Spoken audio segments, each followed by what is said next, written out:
Wonderful week. Everybody made it back home safe and sound. You had a great New Year's vacation, and that you got to enjoy yesterday off. For all of you that had to go back to work tomorrow, I'm sorry. I'm so sorry. Why we don't have the New Year's Day national holiday, I will never understand. The entirety of the country is up until midnight, and the vast majority of people are probably drinking. Who in their right mind is sitting there thinking, you know, it's a good idea? We should work. We should work the next day. How is it not a federal holiday? Are you talking about like today? No, I'm talking about yesterday. Is it not a national? No. What? No, it's not a federal holiday. I mean, it's a bank holiday, but I know a ton of people had to work yesterday. It was like teachers don't work. Yeah, but teachers don't. I mean, if there's a day. Look, teachers, don't get mad at me. I love you. You work very, very hard. But if there's a day that has a day at the end of it, you get it off. No, they work on Flag Day. Do they? They work on, Do they? Big Flag Day workers. I think, right? Flag Day's in September. Pretty sure they work on Flag Day. Yeah, no, I mean, look, you're right. Right now, you are teaching me something that I've never learned before. I did not know that it wasn't a federal holiday. Dude, like I had no idea that people had to work on the first, other than like me, because there was a Duck game. Yeah, there are people that are out there left, right, and center that had to work yesterday. Because it was weird, because I went out and ran some errands yesterday, and I was like, why is there so much traffic? But people were actually, it's like, I don't know. The other one is Super Bowl, the day after the Super Bowl. Why do we not have the day after the Super Bowl off? Well, aren't we going to soon? Isn't it going to be the President's Day weekend? Isn't that what's coming down the pipeline? Yeah, but I mean, moving it around so that it fits that isn't the same. It's not. If you look at like the World Cup, the final in other countries, they're getting the day off after. I believe that we should have the day off after the World Cup too. Well, we are a soccer playing nation. Hey, you know what? No doubt about it. World Juniors, if the U.S. under-20 team wins the World Juniors for hockey, I think we should have that day off too. I'm picking up what you're putting down. I'm a big day off guy. Look, I love me a good day off. Everyone deserves a good day off, like in the middle of the week. Like, aren't there a lot of like Spanish speaking countries that do they don't like have the day off, but they'll go to work, and then at lunch everyone goes back home. Oh, siestas. And then they take a nap, and then they go back, or you take to a work, long lunch, or they go to school, and then they get a day off, and then they party at night. Go to Spain. Isn't that kind of like yeah? Why don't we do that here? Spain is very much a big fan of the long lunch. Not only that, wine or sangria at lunch. Well, I'm not drinking at lunch. I need to have a reason to drink. I'm not going to drink and then go back to work. That's a bad idea. I had to make up reasons to drink all the tequila Dusty has given me. Oh, really? Well, I mean, it was the holidays. You have to drink during those days. Yeah, it's like literally a requirement. I don't. It's actually I have alcohol here. Do you? Yeah, you want to see it? What are we working with? Oh, the great Jason Swigard got me a Christmas gift from the island. So Sprague is a dirtbag and left his behind, huh? Oh, is there one left behind? I've got a bag here from an ABC store, which I knew immediately was Hawaii. Oh. And it's one of those things where it's like, The text line is saying that the New Year's Day is a federal holiday. You guys know what I mean when I say federal holiday. In the sense of like everybody has it off. Like Christmas. Doesn't make any sense. See, okay, that's what I thought. I thought it was a federal holiday. It is a federal holiday. It's an air quotes federal holiday. So what makes it an air quotes federal holiday? Because not everybody has it off. Yeah, but not everyone has Christmas off. I work Christmas Eve. No, everyone has Christmas off. That's not true. Brother. You can go to a gas station. There will be something open. Number one, that's demonstrable at best. But beyond that, no. Everyone has Christmas off. With the exception of they play basketball and football on Christmas. Yeah, and come on. I mean, I work New Year's Day, but that's because the Ducks football. Again, sports notwithstanding. Okay. You understand what I'm saying? There are office workers, the regular 9-to-5ers, as it were, that have to come into the office on New Year's Day. Well, that's the same thing as like coming in on the 26th. I know, because I was tormenting a couple of my friends who had to work yesterday, who were very much struggling from the night before. And I'm like, why did you not take the day off? I'm like, well, we thought we got it off, but we didn't look. Oops. That's also bad on your boss, because if you decide to have people come in, you're just admitting that no one is going to do work. Oh, you're 100% paying people to not work. Like, why would you? I mean, honestly, the week leading up to Christmas, you're also paying people to not it's work. the same thing with, no one comes in on the 26th. Everybody talks about the NCAA tournament and how the productivity hours lost, blah, blah, blah, blah, blah, because of the NCAA tournament. Right. The week leading up to Christmas is significantly more detrimental to your company than the NCAA tournament. Yeah, just take it off, unless like it's a restaurant or something. I feel like you get a bunch of money if you have a restaurant. Like during the Christmas time, the holiday time, everyone wants to go out. Everyone wants to go out with family, I feel like. Or like in my family, we all go to like someone's house, but we have a lot of like, we'll go and buy cinnamon rolls or whatever from a cinnamon roll store, or we'll go buy The cinnamon roll store. I don't know if I can actually say the name. I don't know. I'm learning that we probably shouldn't say the name. The free advertisements, yes. Right. I'm not, no free advertising. I like where you went there, though, with the cinnamon roll store. Yeah, no one will ever figure out what that store is. But you know what I'm saying? Like we'll go buy food, and then we might cook it at home, or it'll be pre-made and then heat up in the oven, whatever. So I feel like if you're a restaurant, now's the time to work. Like if I'm a waiter or a waitress or something in, the hospitality district or industry, I want to work. If I'm at like a hotel, I want to work, because I feel like you get a bunch of work and you're going to be more likely to get tips and stuff like that. Sure. I'll give you that. I'm mostly just crying on behalf of my brethren who had to work yesterday. What does he do? He's an office guy, analyst, business analyst. Was he analyzing a new job? Yeah. 'Cause that's what I'd be doing. He makes a dump truck full of money, so. Oh, well, now I feel less bad. You're starting to, the more you tell about your buddy here, it makes me feel like I feel for Russell Wilson. Yeah, no, don't get me wrong. Like I was, like I said, I was trolling him yesterday because he had to work. And he's like, why aren't you working today? I'm like, because it's New Year's. Right. Like I genuinely do feel bad that he had to work. But I also you don't feel bad at all, because you make good 100%. money. Same thing. Like I came in here the other day. I was shocked. Cowherd was on He was there? the first. Yeah. Wow. Cowherd and McIntyre. That's surprising considering that. Well, he did take like 3 weeks off. He's also in the lead-in to the games, so that kind of makes sense. But no, dude. Sports were awesome yesterday. Sports were awesome this weekend, and we will sports very, very, very hard. Is there a better sports weekend, or I should say better sports week, than the Christmas to New Year's week? No, unless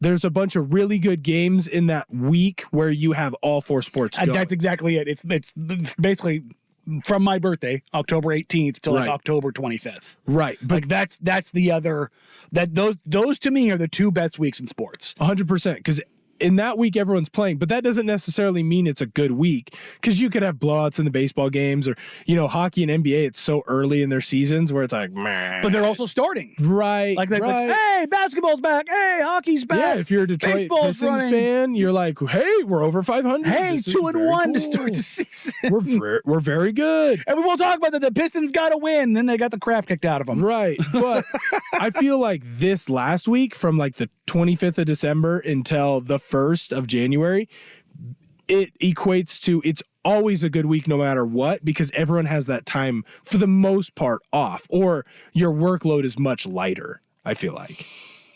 On the other New Year's note, and I guess this is a good one for the text line. Vancouver Ford text line, all text the fan, or via the Vancouver Ford text line. Your dollar goes further at Vancouver Ford. They treat you right before, during, and after sale. Visit VancouverFord.com. 503-864-6326. Are you pro or anti-resolution, or the new one, the ins and outs? Have you seen this? No, what's ins and outs? So instead of resolutions, my New Year's resolution is X. It's the ins are the things you're going to do, and the outs are the things you're going to get rid of. So the ins are I'm going to work out. The outs are I'm going to stop eating bad. So This sounds like it's a new age take that's on a resolutions. dumb TikTok thing. You're not That's wrong. such a dumb TikTok thing. I saw it on social media. Generation. Yo, it 100% It's my generation. 30 and under, and I went, what is this crap? Yeah, and look, man, I come on here and I defend the youth many times, and I will continue to defend the youth. However, my generation, we do a lot of really dumb things. That's one of them. It's just a New Year's resolution. Be a normal person and pretend like you're going to set one, and then never set one. No one actually adheres to their New Year's resolutions. I bet you if you took 100 people that made a New Year's resolution, 95 of those people would not follow through? So what my generation now is trying to do is ins and outs. Well, because it's not a resolution, you could just be like, well, in now is the gym. Well, I went to the gym, for a month or two. And then after that, like, instead of going to the gym, I take a bunch of walks out, bad food, right? Well, I eat bad food every once in a while, but I observe like the 80-20. So like technically I'm following through on my New Year's resolution. That's stupid. Just when you have something that you don't want in your life, just get rid of it. You don't have to tell everyone on Twitter or on TikTok or on Instagram or whatever. If I want to be skinnier, I'm going to do 2 or 3 things in my own personal life and then just wait until someone notices like, hey, dude, you're looking a lot better than you used to. That's for me. Like, ins and outs is stupid. New Year's resolutions are stupid. I don't want to see your New Year's resolution or your ins and outs on X. I don't want to see them on Instagram. I do not care. I don't need a daily update on what you're doing to improve your life. Just do it, and everyone else will notice. Okay. I started my quasi one. So because of all the injuries I've had, I've been limited a ton the last 2 months. And it has been I've talked about it here. It has been a miserable hellscape. Not being really able to, not even green light to do anything. I've basically had to just chill while stuff is healed up, unfortunately. But I've had the green light now as of last week. I can actually go do stuff again. And the one thing I realized, and I don't know, maybe this is for just general, understanding what you can and can't do anymore, and also what you can and can't control. So when I come in here, so for those that don't know, when I come in here and do Blazer games the same day, I get in here about 11 o'clock, and I'm at Moda until about 11:30 midnight. So I'm gone for like 12 hours. There's no trying to work out in between there. That's just not how that works. But because I'm up so late, I usually sleep in a little bit. So what I've now decided to do is that when I'm going to find some way, because it's hard to fall asleep when I get home because I'm amped up and I've got a million things racing through my head.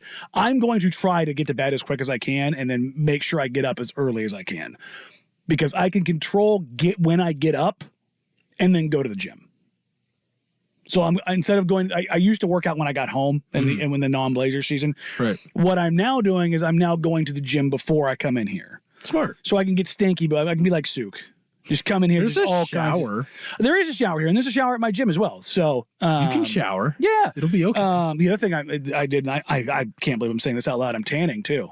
Gotta get the guy. Listen, like I know. In a I know tanning bed. Booth. In a booth. Oh yeah, it's real nice. Oh okay. I was gonna say don't spray tan or else your toilet seat will turn red. Nah, see, you're doing it wrong. You gotta let. I didn't do it. Who did it? I am not going to name. Out them. No, out them now. I will not. Out them now. They were of a girl that I used to see. I did the spray. Listen, folks, I'll tell you flat out. When I was doing Outsiders, I absolutely spray tanned. Why? Because tan fat looks way better than pasty white fat. And when you've got those bonk power lights on you the whole time, adding a little color, it's not a bad move. It is what it is. He was like, oh, that's shallow. That's dumb. I can't believe you did that. Try being on TV for a couple hours a day, 6 months out of the year. You do what you can to get there. But yeah, no, I'm doing the resolution stuff in the sense of like I'm trying to take back control of my life, because physically I've just been so beat up. No more eating out. Everything I'm trying to do is I'm cooking something for every meal. There you go. I took the food delivery apps off my phone. Good. Yeah. Now they So- can't steal from you. They can't steal from me anymore. But like those are the things that I like. It's not a resolution as much as just a change. And I just use this date as like, oh, okay, this is the date I'm going to do it, because trying to do it during the holidays was like, yeah, right. Right. You're not going to do This it. is not happening. Right. But I appreciate that though, because you're not going out and I don't see it all over the place. There's no, like, I have to keep a video to keep myself accountable. The video isn't to keep yourself accountable. The video is so that other people see it and then go, wow, you're doing such a great job. Just make the changes. Yeah. And you're not going to be perfect, right? No. You're And gonna have a allowing moment. yourself to have that is, Yes. is the hardest things. I beat myself to death over that stuff. But then that just leads to it snowballing. Yeah, and then it happening spirals again down, and and again then, and then you're like, where are you? Right. Well, it's like, yeah, it sucks to get up early, but after doing it for probably 2 or 3 weeks, you're going to get so used to it that it's just what you do. You know what I mean? So at the end of the day, it is better. I also think it means more when you do make those changes and you don't go out and every single day post about it on Twitter or on Instagram. People Well, I mean, will eventually- what's hilariously, the big change of this is a picture came up on Facebook right. from Well, 3 years ago. but the thing is people will see that and they'll go, hey, you know what? This person is looking better today. What's and funny they'll is- go up to you and say you're looking better. And then guess what? It feels better. Well, what's funny is our boss, Kim, she's fantastic. She saw me the other day, right before we left for the break. And she says, hey, you look like you're losing weight. And I'm like, that's funny. She's like, whoa, what's up? I'm like, I'm the fattest I've ever been. She's like, oh, it must be all the black you're wearing. It's slimming. Look, yes, there's a reason why the fat guy wears all black. What am I wearing today, ladies and gentlemen? Slimming. All black. All black. You're not emo. I'm not out here. No, I'm not emo. I'm not wearing eyeliner. I'm just fat. That's what's going on here. I'm trying to slim it up a little bit. And hilariously, the hoodie that I'm wearing right now is a Blazers hoodie that I had a kid run into me with ice cream at the Blazers game last week into my Jordan brand sweater and nastied it up. And I tried rinsing it out like crazy. It just wasn't happening. And so I'm like, okay, I have two choices. I can be the media member wearing Blazers team gear, which looks a little bit funny, but because I did the pre and post game show for years, like It kind of makes sense. I yeah. kind of can get away with it.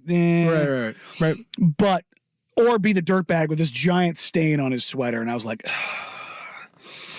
screw it, team gear. So I went up to the store, bought a hoodie to throw on for the night.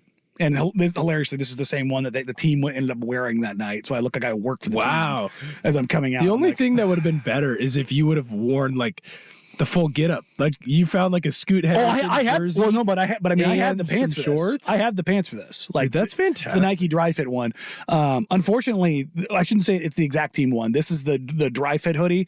They have the team issued only Tech Fleece version of this, and I want one so bad.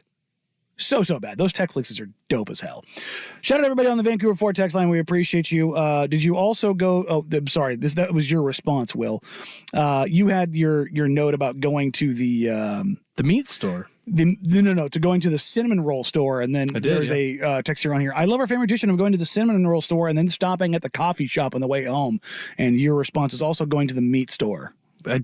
Someone in my family went to the meat store because I had some pretty good prime rib on Christmas. Listen, prime rib also stop. There's two things. There's two good choices for Christmas: prime rib and ham.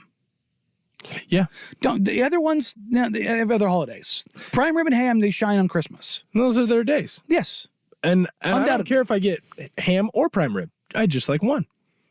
And I will go to the meat store if I have to and buy it myself. Unrelated. I went to the grocery store the other day. There you Meat go. store? Grocery store. No, Meat store. No, this is the grocery store. I only buy meat. It's the meat store. See, I bought veggies too. I bought some arugula. I love arugula. But they have hams on sale for like 86 cents a pound. I was like, do I want a 14-pound ham? Yes, I do. Can I fit this in my fridge? It was good until March, and I'm like, that's a lot of ham sandwiches. Yeah. See, I can't fit a ham like that in my fridge. I mean, it's a ham. There's too much beer in my fridge. Not a problem I have. I'll have to take a picture. It's a 20-year-old's fridge. It is like half beer. All right. Well, we do have a lot to get to. We managed to avoid sports so far, and we went unbelievably late. What we will do is dive into Liberty Bibbity Ducks. Look, we're going to give it the credit because it's local, it's Ducks. I know you guys are all want to celebrate that win, but we're going to hit it and we're going to get it out of the way because it was the least important, least effective, least fun game to watch of the games yesterday. And we had two absolutely phenomenal college football playoff games. So we'll get Liberty and Ducks, get it out of the way, and then we will dive into the college football playoff games where we will spend a vast majority of the show. Come up here on Danny and Dusty, 1080 The Fan. Hello, sports fans, and welcome to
Liberty, Liberty, Liberty, Liberty, Liberty.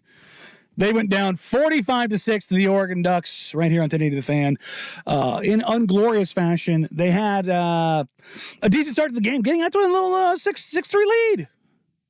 They were in the game. No, they weren't. Then Oregon rattled off 28 in the second quarter. 28, is that good? I'd say it's pretty good, especially since neither Alabama or Michigan could score 28. Yikes. I'd say 28 in one quarter is pretty darn good. Look, Liberty had a really good first 10 script. They came out and gave Oregon their best punch, and they went all the way down and scored. And everyone should be excited about that. Good for Liberty. But there was a team that had better coaches, better players, better talent, better execution. And honestly, their backups were more talented than Liberty's guys. Their backups executed at a higher level.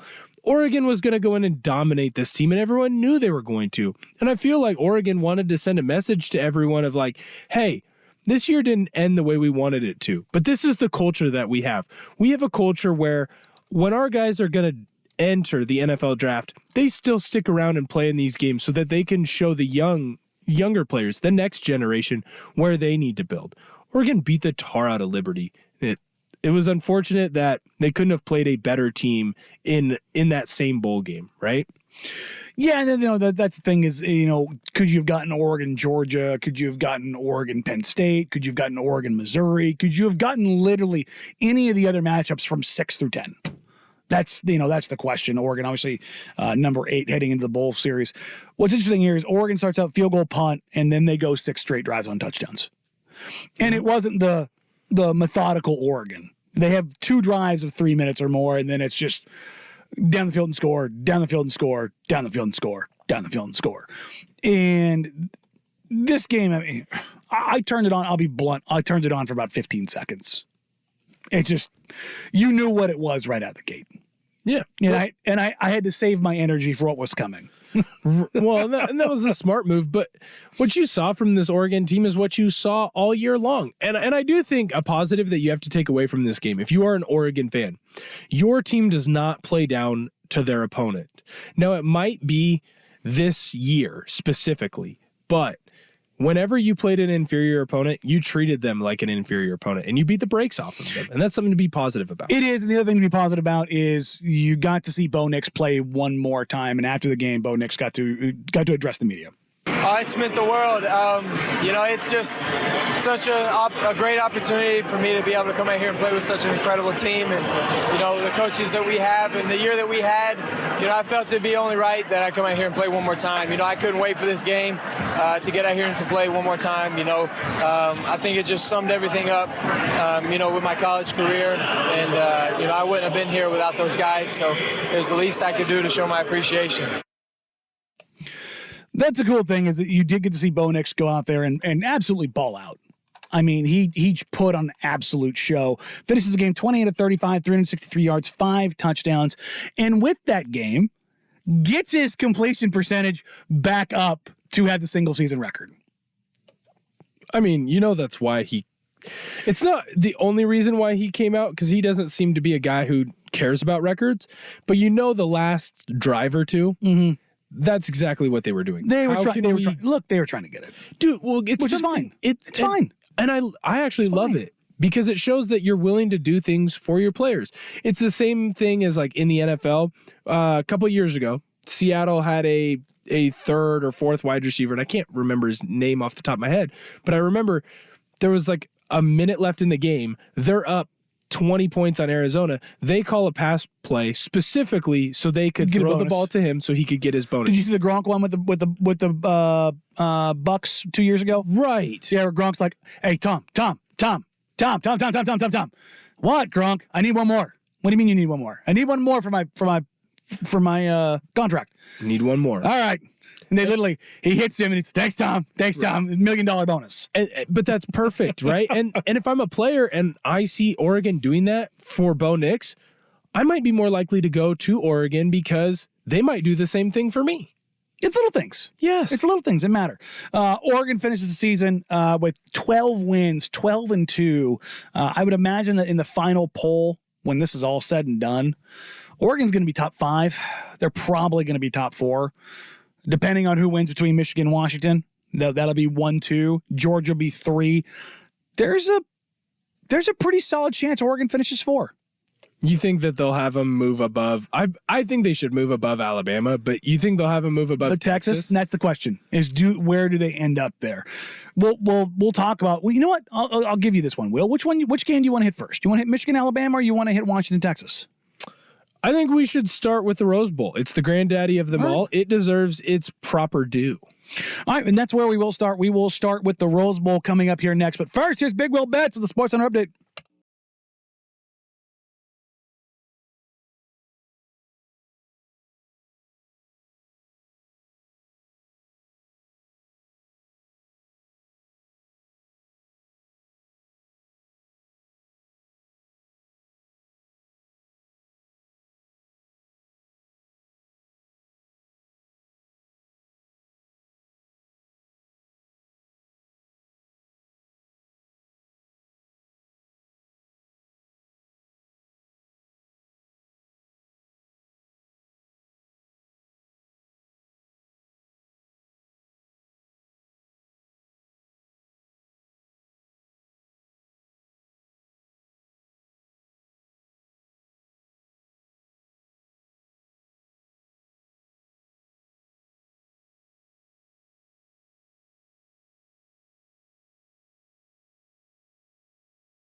In what was a game that didn't feel that close. Final score is one score. Michigan dominated this game in every facet. It was an incredibly strange thing to see as the Alabama Crimson Tide got the crap kicked out of them on the line of scrimmage on both sides of the ball for 50 minutes.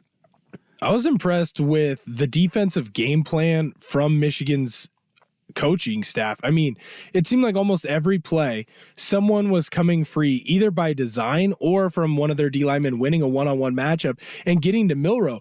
And the thing that they don't blitz often, right? But when they do, They come. They got come home, free. man. But every single time, it wasn't some crazy drawn up, hey, we have to have a stunt here, so our D tackle is going to take out the offensive tackle, so the DN wraps around and then firing through on the fire zone is the linebacker. A lot of delays. What they did a great job of knowing, hey, Milroe is going to see the picture in front of him, and then he's just going to play according to that picture, not realizing that at the snap of the ball, the picture changed. And Michigan had the speed at the linebacker position to get to Milroe before he could get the ball away. But the defensive line did a great job, too, of staying in their pass rush lanes. There was never a moment where Michigan got outside of their pass rush lanes. Milroe then would be able to, make one man miss. If he makes one man miss, then he's running all over this. He really only had one big run. He had the 18-yarder. And they were all designed runs. Yeah, 21 carries for 63 yards. Right. They kept him in check. And all designed. He couldn't drive the ball down the field at all. No. At all. 16 of 23. You like the completion, but it was 4 yards. Right. 4 yards at a time, 4 yards at a time, 4 yards at a time. A lot of swings, a lot of bubbles. He averaged 5 yards per throw. I mean, that's not going to get it done. And look, this isn't me completely dumping on Milroe, but I'm leaning towards siding with Bill O'Brien a little bit more after this game. I was not a Milroe guy coming into this game. His inability to be consistent with his arm is great in a dynamic and athlete as he is. And he does have an absolute cannon, but his consistency is just nowhere near where it needs to be. And this game felt very reminiscent of the Michigan-Ohio State game where there was on Twitter, there was college football message boards. Great account to follow because you just get unhinged fans. And there was an Ohio State fan after the game that said something along the lines of, Michigan really didn't do anything special. It just sat around, ran the ball, and waited for us to screw up. And that's really what they did in this game. It's a smart tactic because you've got the ability to dictate. Yeah. I mean, defensively, my goodness, 6 sacks, 10 tackles for loss. 16 negative yardage plays? Are you kidding? Right. And that's going up against an Alabama team.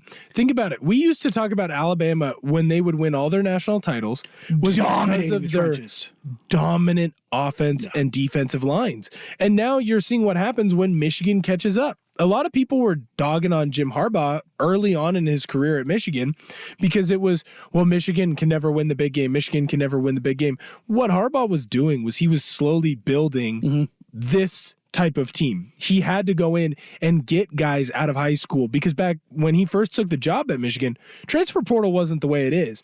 But I think this also shows that a style like what Deion's doing at Colorado doesn't work long term. Now, don't get me wrong. You can go into the portal and go get a good wide receiver. You can go get a good quarterback. You can go get those types of game changers. But when you want to build an offensive line, a group that is built not just on skill level. And they were missing their best offensive lineman. But largely, it's built on chemistry and trust. Which is, it's kind of insane because Zinter being out with a spinal fracture in his leg, which, oof. It's a huge loss for them. But it almost... And it shows the depth. It felt like they didn't skip a beat. No. It didn't skip a beat and at all. The thing is, you look at Michigan's offensive production, right? They get, 350 total yards of offense, 130 on the ground, 220 in the air. And number one, it's a testament to Alabama's defense. It's good. But Michigan's offense, I think because, number one, they played in the Big Ten and they didn't play against any offense that they had to really do anything with. With the 4 Pac-12 teams, and I've said this over and over again, going to the Big Ten next year, I think there's going to be a shock to the system of the Big Ten of, quarterback play can be really good. Because the quarterback play in the Big Ten has sucked. I keep seeing like the whole J.J. McCarthy is ahead of Michael Penix in draft boards, blah, blah. J.J. McCarthy is not a better quarterback than Michael Penix. He's younger, he's healthier, he has, air quotes, more potential. But McCarthy has not done anything this year that goes, oh my God, wow. The most impressive thing he did this weekend was throw a ball so well that even when it got tipped, the spiral held. That's still insane to me. That Alabama defensive lineman, was that Dallas Turner that got his hand on the ball? I believe so. He jumps up, ball hits his hands. And I mean, he got a big old chunk of it, and it slows it down, but the spiral holds. Right. I was like, oh. And honestly, looking at what McCarthy saw, the picture that he saw, because it looked like he had the post on the backside. Mm-hmm.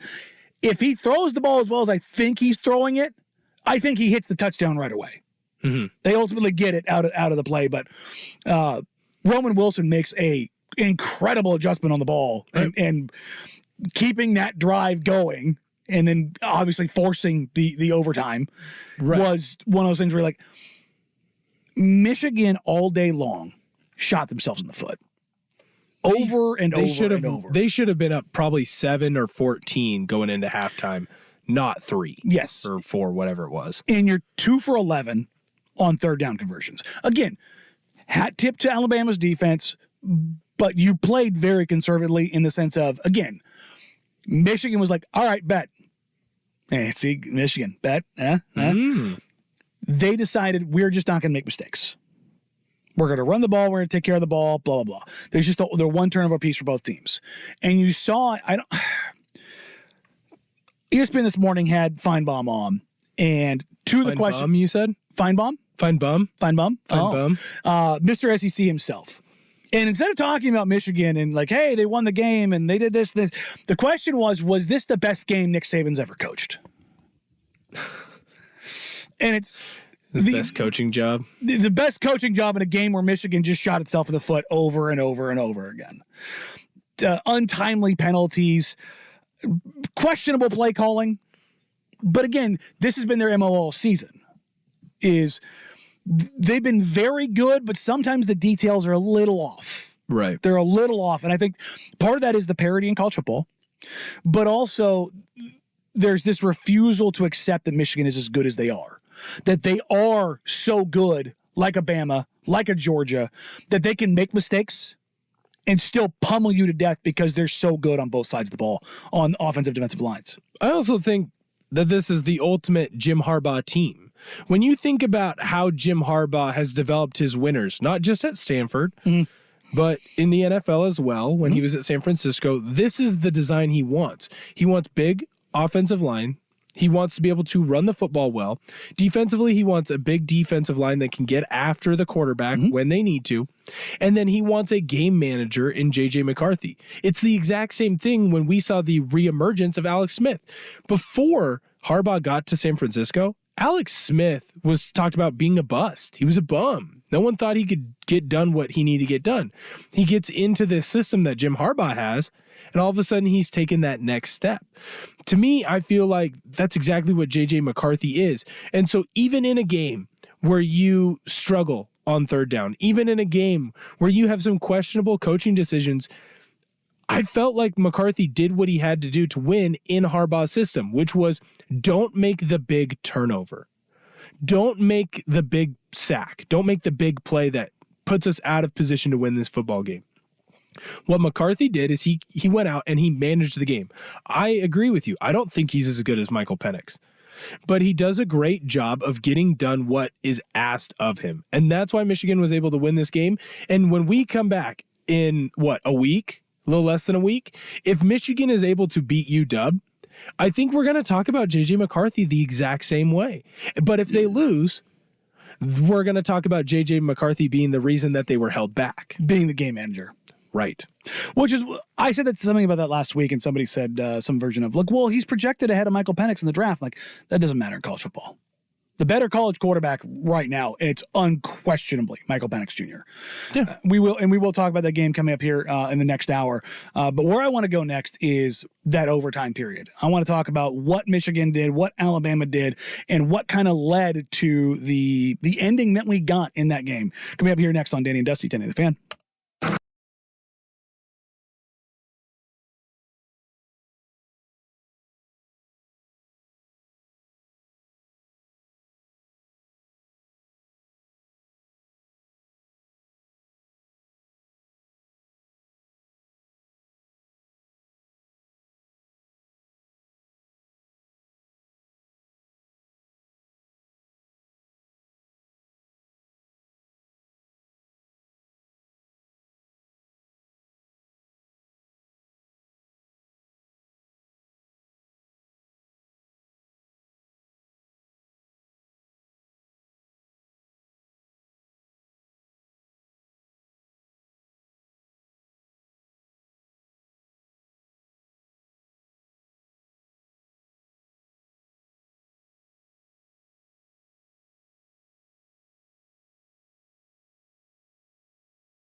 everyone wants to talk about J.J. McCarthy, blah, blah, blah.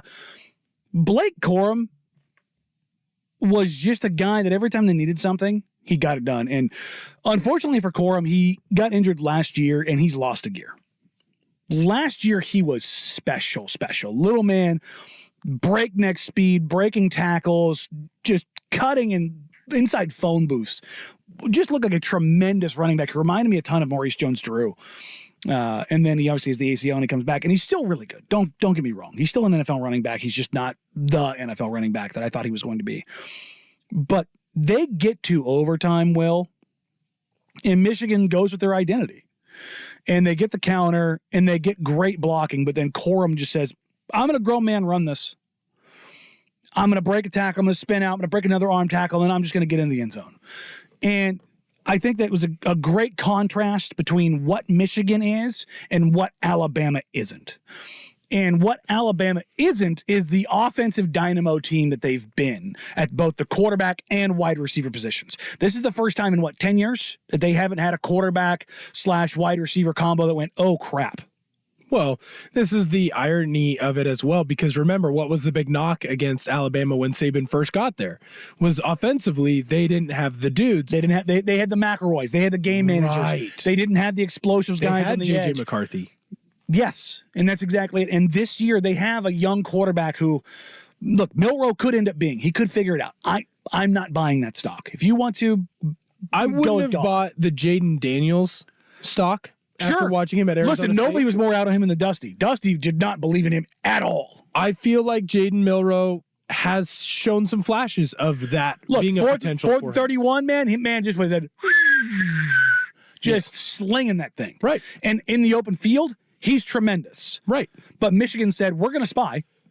We're not going to let you, because we know that if we commit the extra guy to you, you're not a good enough quarterback to beat us. And you don't have the dogs on the outside to beat us. Right. There's no Jerry Jeudy's. There's no Devonta Smiths. There's no Julio Joneses. None of those guys are on the edge. Isaiah Bond is a nice player. And they have a nice rapport, Milroe and Bond, but they're not. You're not afraid of those guys.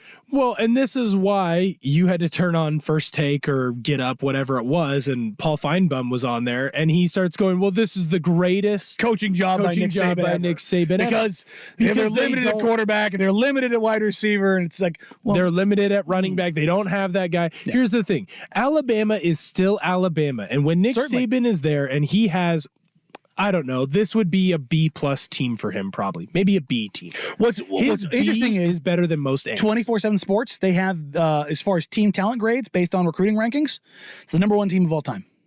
Really? 2023. On the defensive side, yeah. Yeah, the defense is very good. Yeah. And they do have a bunch of dudes. And and Milroe's a 4 or 5 star kid. Yeah, it depends on who. I think he's a composite 4, but I think he's a 5 somewhere.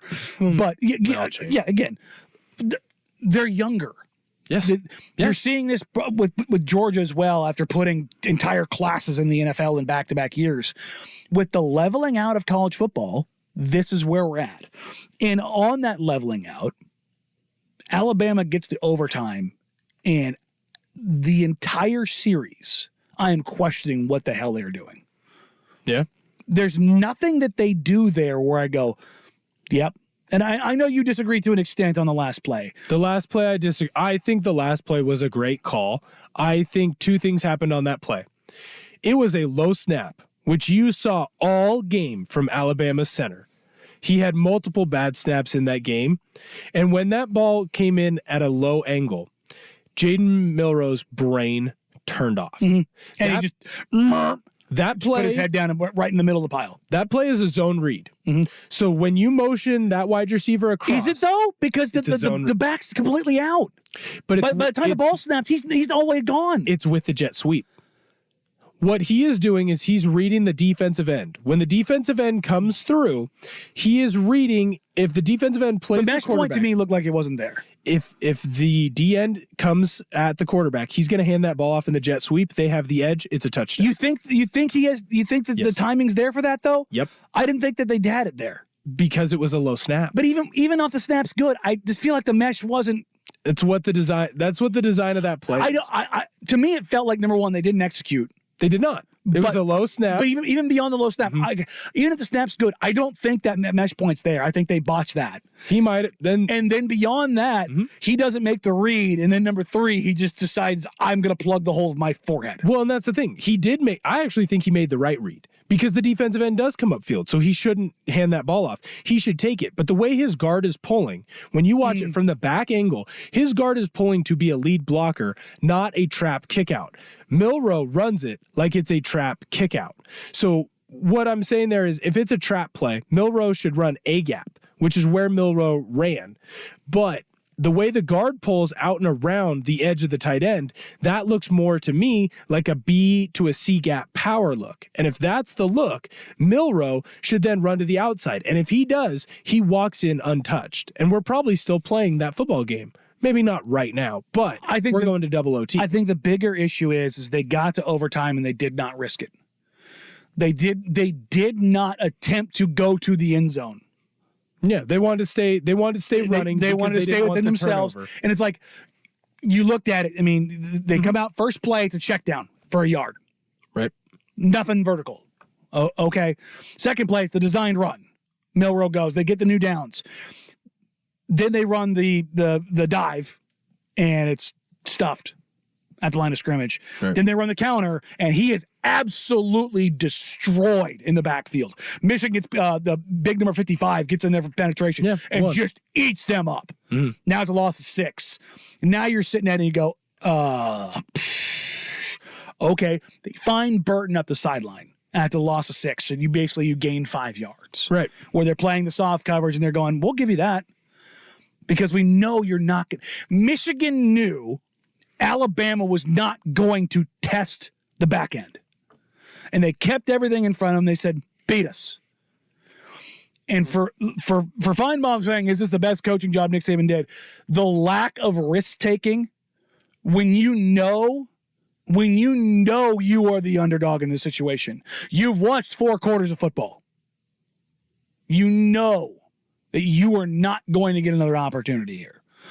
That for them to not take one chance at the end zone in that entire period, I don't know, man. I get the limitations of Milroe. I get that you don't have the dudes on the edge. I get all of those things. To me, all that screams is you need to take that chance because you don't have the game breaker. I also think to a degree that you don't take that chance because it's always worked for you. And at the end of the day, you are who you are. They didn't take that chance, right? If Milroe follows his guard, they score a touchdown there. Jaden Milroe did not follow his guard the way he was supposed to run that play. That's why that play kind of worries me. And I'm sure we'll get into it when we talk about the UW game and the play that they went for it on 4th and 1 with Dylan Johnson back at quarterback. It's almost the same play. The window dressing is different, sure, but it is a similar designed play. And the reason I don't like it in that situation, and I like the Milroe one a little bit better, but it is who you are. There's 1 to 2 options. Yeah. And if both of those options are taken, or if you have a bad snap that changes up your timing on everything, you don't have that second or that third option to get the ball out. You don't have the opportunity to, I have, a wide receiver slant on the back end, so I have a third option if the first 2 options are gone. Or if it is truly a quarterback keep, there's no one else running, so I have a second option. I'm a big guy who believes in option. Option football has been in football since basically the creation of it. People just don't realize that option football. The variations of it that exist now. Exactly. I mean, all Chip just because we're not running a wing tee. All Chip Kelly ran was triple option. Yeah. It was just set up completely different. With an RPO on side of it. And for me, when you come into these games and you come into the final play, how you don't have an extra option or a third option where you can throw the ball. With a quarterback as limited as Milroe is, he always, at least before yesterday, he seemed to make the big play when it mattered. I would have liked to have seen another option on that. Or with Milroe, roll him out and have a flood concept because you can still run if it's open. And if it's not, one of the other wide receivers will be open, short, medium, or in the end zone. I just don't love that play call. Yeah, and I think it's ultimately where we end up on it. Yeah. I mean, and here's the best part. If he follows his block, he scores. And I guarantee you, when they have a meeting. You mean if he Blake Corums it? That's all Blake Corum did. He followed his blocks. He did bounce it outside, but yeah, he followed that pull. But that's how that pull's designed. Yeah. The linebacker stayed inside, kicks out, and then you get the inside on the safety, and then it's up to him to beat a guy. That's why you're scholarshiped. That's why Blake Corum got a scholarship to Michigan, because he can beat that safety. Yeah. As an offensive lineman, that's what we were always told. If you can get the running back onto the safety, you won. You've done your job. And that's what Michigan did. And against Alabama, the backside tackle or tight end, that guy got blown up. Still should have been able to score in a walk-in if he follows his block. And he didn't. Well, it is done and over with. The granddaddy of them all, Michigan winning in overtime, 27-20. Now we pivot. Washington, Texas. Washington pulls it out. They will play Michigan in the national championship game this weekend. How did we get here? We'll get to that and more. Could be here on Danny and Dusty, 1080 The Fan. When looking for new construction, you want to make your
sidelines for the Oregon Ducks.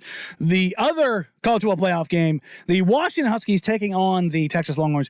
Honestly, man, we had two unbelievable. Are they the best two games? Hands down. Hands down. Like, when you think of the playoff, the 4-team playoff got what, a decade? Yeah.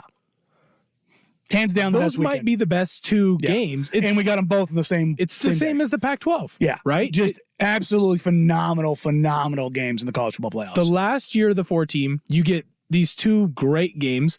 The last year of the Pac-12, you have the best football year in the conference in a decade. We'll talk about how stupid Florida State was for acting the way they did after the score that they put up. My goodness. Goodness gracious. But the game we do have to talk about is Texas-Washington. Will, and you and I were in here last week, and we were talking about this game.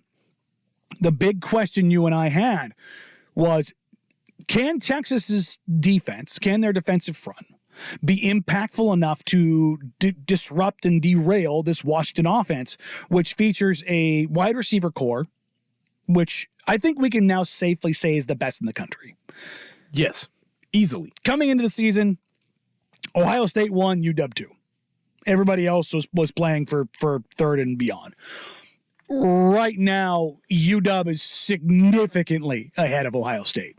As good as Marvin Harrison Jr. was this season, Roma Dunze, Jalen Millen, and Jalen Polk, and Jalen McMillan. Yeah, both Jalen's. Right. I paused for a second. I'm like, is that right? For a second, Jalen McMillan? There's so many McMillans. There's so many Jalens. You have to go through, hey, and they all spell it different. Jalen Polk does not spell it the same. No, J-A apostrophe Lynn, which I thought was always a little bit interesting.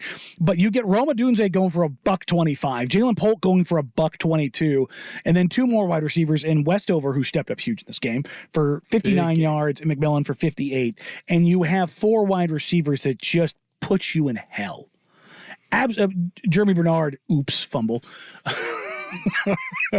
Oops. The Washington Huskies did not play a perfect game. Nope, they had their issues. They had their issues. They came out, I think, a little bit slow defensively. I think they were bend but don't break. Quinn Ewers in the first half was not good. He struggled. His best plays were when he ran. In the second half, he was a dude. I think he had 110 yards in the first half, if I remember right. Finished, I think he had 215 or 218 in the second half. He was a much, much different quarterback in the second half. Finished 24, 43, 318 and a touchdown. They punched in their touchdowns all on the ground. Penix, though, 29 of 38, 430, 2 touchdowns. Dylan Johnson picking up 2 on the ground, which is a very interesting note. The feeling of this game early on was, Michael Penix is going to be good. And he has 255 yards and a touchdown in the first half. A lot of that comes because they just eat up yards. Just eat up yards, eat up yards, eat up yards, eat up yards over and over and over and over again. And then they get into the red zone. Did you think it was a little bit strange, Will, that when they got in scoring territory, they stopped throwing the ball? Yes and no. A lot of what UW does great in their passing ability and their passing game is everything is either extremely short or they're taking a chance, right? They're taking a deep threat. When you see a lot of the big plays that this Huskies team has had, it's been because they've had one or two guys go deep. And I truly do think UW is not known for their running ability, especially this year, right? Their rushing game was not very good, and that's due to a lot of injuries. But they capitalized when they needed to, particularly in the games against Oregon. Right. And their running back had big games against USC and against Oregon. I believe that against Texas, even though they knew that Texas's D-line was going to be able to stop that rushing attack, they felt like they had to do it just to keep them honest. And I think that in that red zone, what their fear was, Texas would be able to dial up more blitzes because everything is faster in the red zone.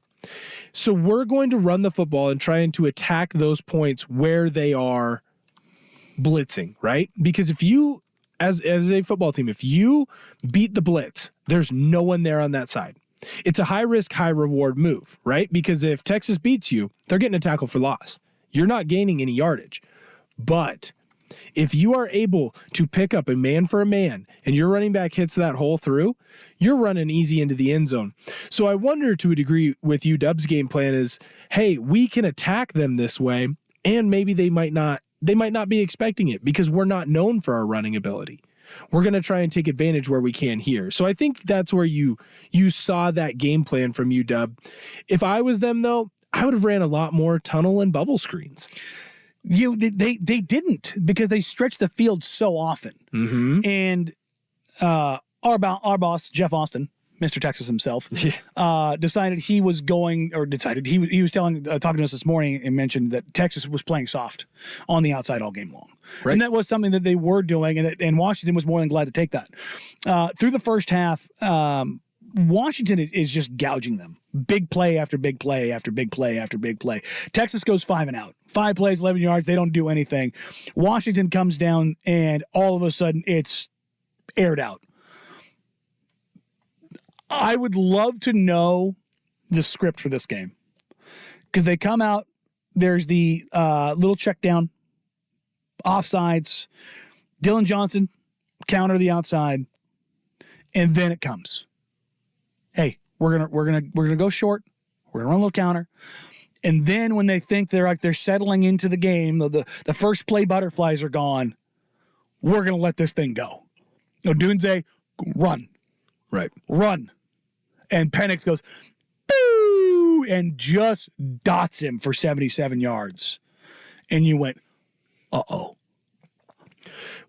It was also one of those things too where, and you've seen this from this UW team all year long, they went into 7-man protection because they knew that they have wide receivers. Didn't matter if you doubled or not. Because Polk is doubled on that. That is relatively good coverage there from Texas. And that's why when we were talking about this, Texas played off on them all game. Because what Texas wants to do, they want you to catch the 4 and 5 yard little out Keep route. everything in front of you. Keep everything in front But of you. that's not what Washington Because eventually you'll make the mistake. Yeah, but that's not how Washington operates. That's not how Washington operates. They chunk yard you to death. And Michael Penix can make throws that no one else can make. And he has 3 wide receivers that at any point can take it to the house for 6. And that play is the perfect encapsulation of that. You have a safety over the top for Texas. You have a corner that is almost running stride for stride with Polk. Penix is able to put that ball perfect where Polk can not only catch the ball in stride, but he still has room instead of running completely out of bounds, which you'll see a lot of quarterbacks that make that throw. He's able to slow himself down and go back upfield. A lot of quarterbacks either throw that ball too far, so Polk has to make a crazy catch and goes out of bounds, or they leave it short. And if that throw is 2 yards long or 2 yards short, that's a pick for interception, or it's out of bounds. Yeah. Right. It's a perfect throw, and it's a perfect play by Polk. And honestly, as far as that game went from Penix, it might have been his 3rd or 4th best throw. And it was perfect. He had probably 6 throws that made you yell at the screen. You just yell at the screen because you go, holy crap. There were times during that game where I yelped. Yeah. Just because of how incredible the throw was, over and over and over again. And there was nothing Texas could do. And we talked about Oregon being a finalist for the Joe Moore Award for the best offensive line in the country. And when Washington won it, I was a little bit surprised. But then you look. I was as well. But then you look, this Texas front, one of the best pass rushing fronts in the country. Their interior pass rush is nasty. Right. They've got linebackers get after it. They've got a solid secondary athletically. I don't think anybody can match up with Washington at all. But Penix is kept clean. Penix is kept clean the entire game, and they only have 3 total tackles for loss and actually only 2 negative plays on the game. Right. But here's what I'm going to tell you, and I think this is the unsung this is the X factor, and this is why you won. What has been the knock against Penix with NFL teams and why they don't want to take him? Because he's been injured and he's been beat up and he's had 2 ACL surgeries. When Penix was at Indiana, Penix could run, and he did run, and he wanted to run. Everyone remembers from the COVID year where he's the Indiana quarterback who is diving for the 2-point conversion where literally the very tip of the ball hits the pylon before he goes out of bounds. But because of the injuries at UW, you haven't seen him run. And this UW offensive line, they have been fantastic all year. I believe the number is Penix got sacked 11 times this season. Pretty impressive playing Utah and Oregon. Less than twice. one a game. In this game, Texas won a couple times where they got guys into the backfield. But Penix actually ran. And he ran for, 20 or 30 yards? 31 yards. 3 carries, 31 yards. He hasn't ran for 30 yards all season long. No, he's kept it in the pocket. He does a great job of being able to maneuver in the pocket to keep himself upright, but this is the first game where he actually ran, and it came in big moments, and it's why they won this football game. He was able at different times in this game to use his body to go and get the first down. Now, none of these were for touchdowns, but it seemed like whenever he did it, it was in a big key moment, and it got UW a first down where they were able to run more clock. And some of them resulted in touchdowns. Most of these runs resulted in field goals.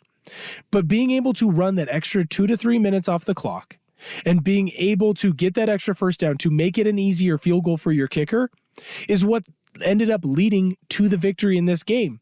And I know we're going to talk about it later because I have some complaints, but I feel like this UW team won at times despite the coaching. As good as DeBoer has been, and he is the best coach in college football right now. He literally won the award for it.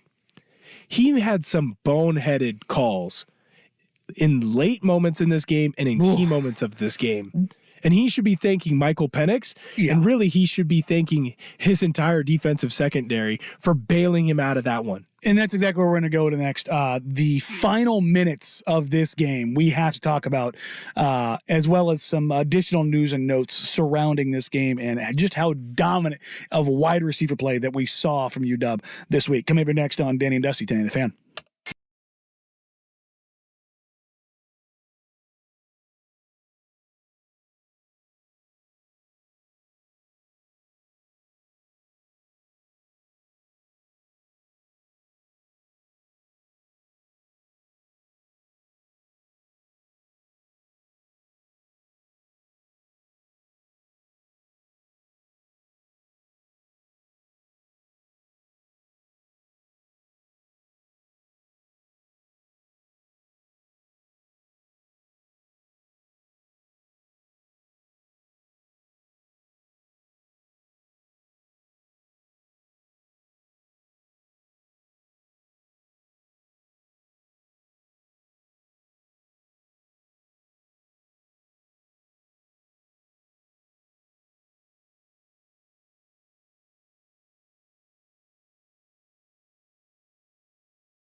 For the love of God.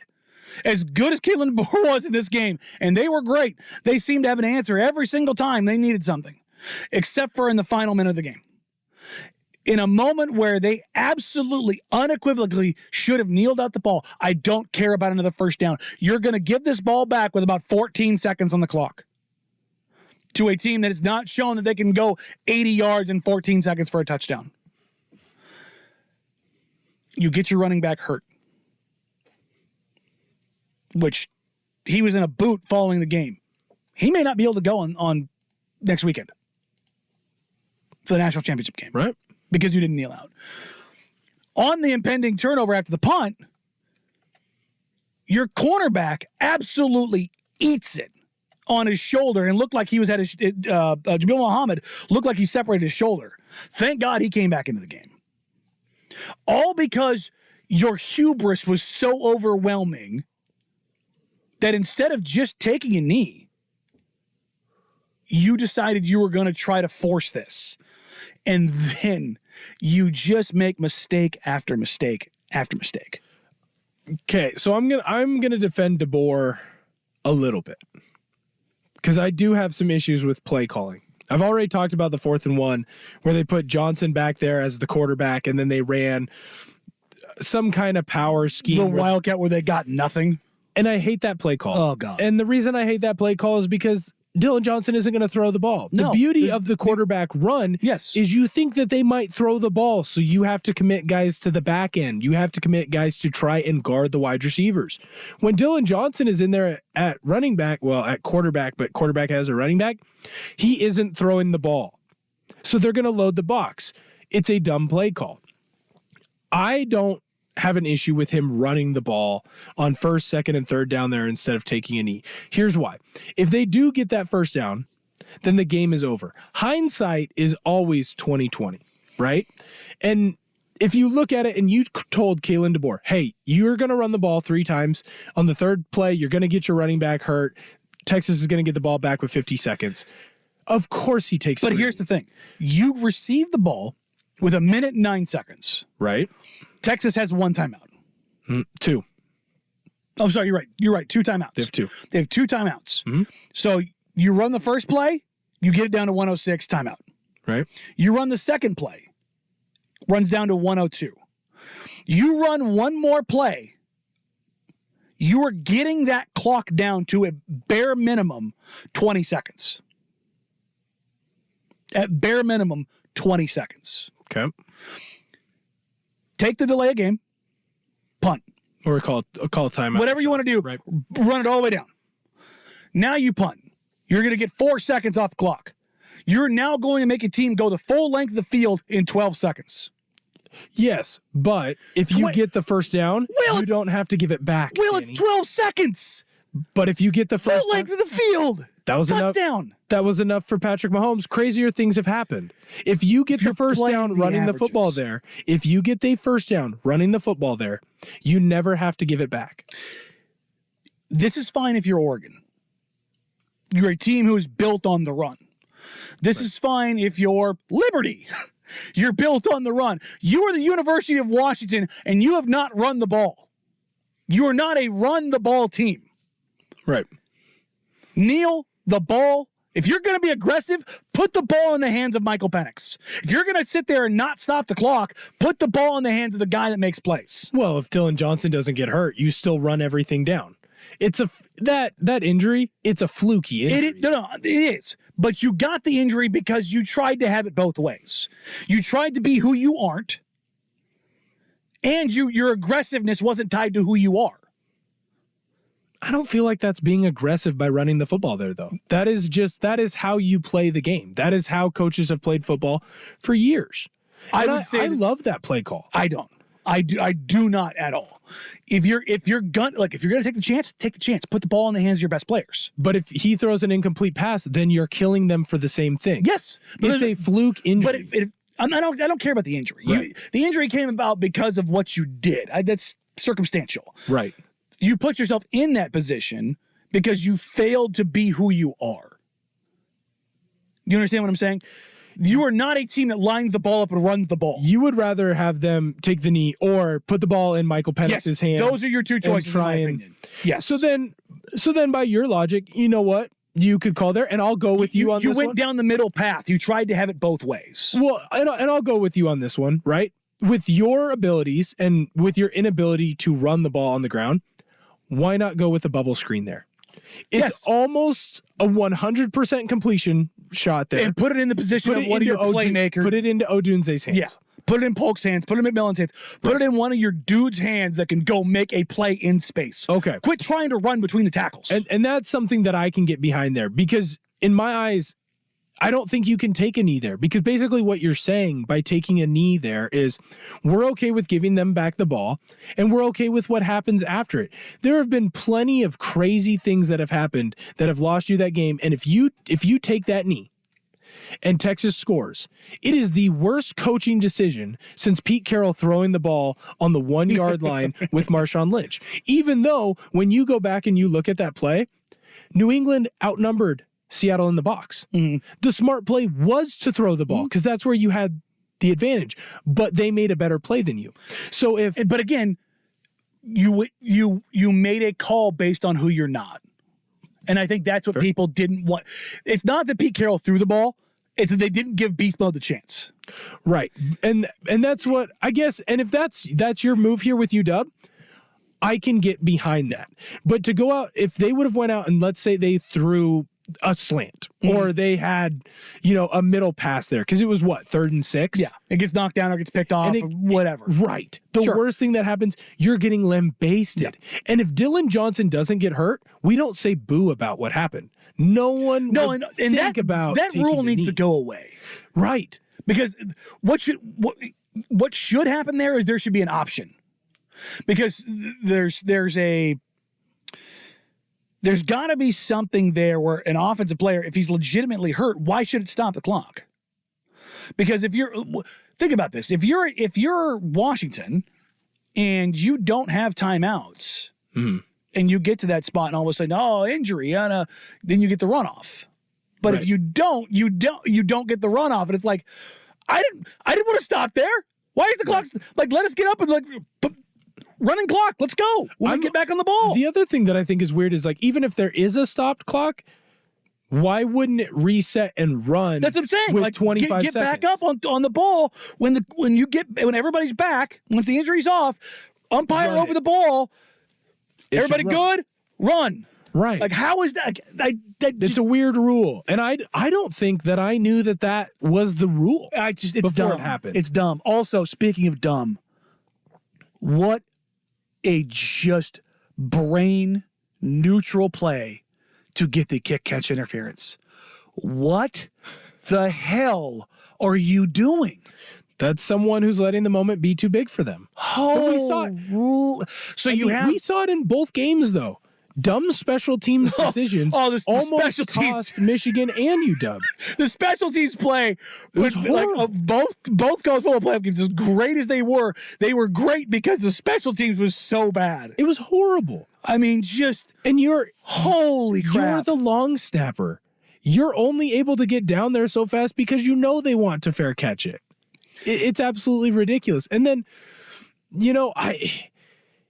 I don't know if that was the greatest catch I've ever seen by the Texas running back because I really don't think it was a catch. When live time and then on the replay, I was like, I don't know.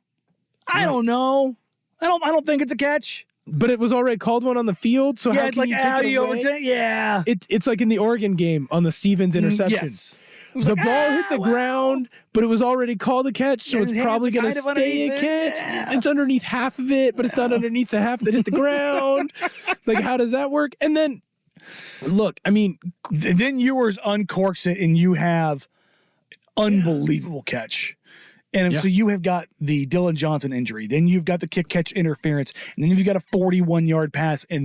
But all of this happens because there's time on the clock. Right. They get the ball with 41 seconds. Yeah, and in college football, every first down in the final 2 minutes, the clock's stopping. The clock stops, and again, it turns into an eternity. And that's the thing is, if you do punt the ball 12 seconds, they've got to go 80 plus yards in 12 seconds with no timeouts. Yes. But if he doesn't get hurt, but I'm just same thing. saying, just in general, Right. the math tells you that is significantly unlikely. It is significantly unlikely. You are correct. It is significantly unlikely. But if you get burned, That's football gods, man.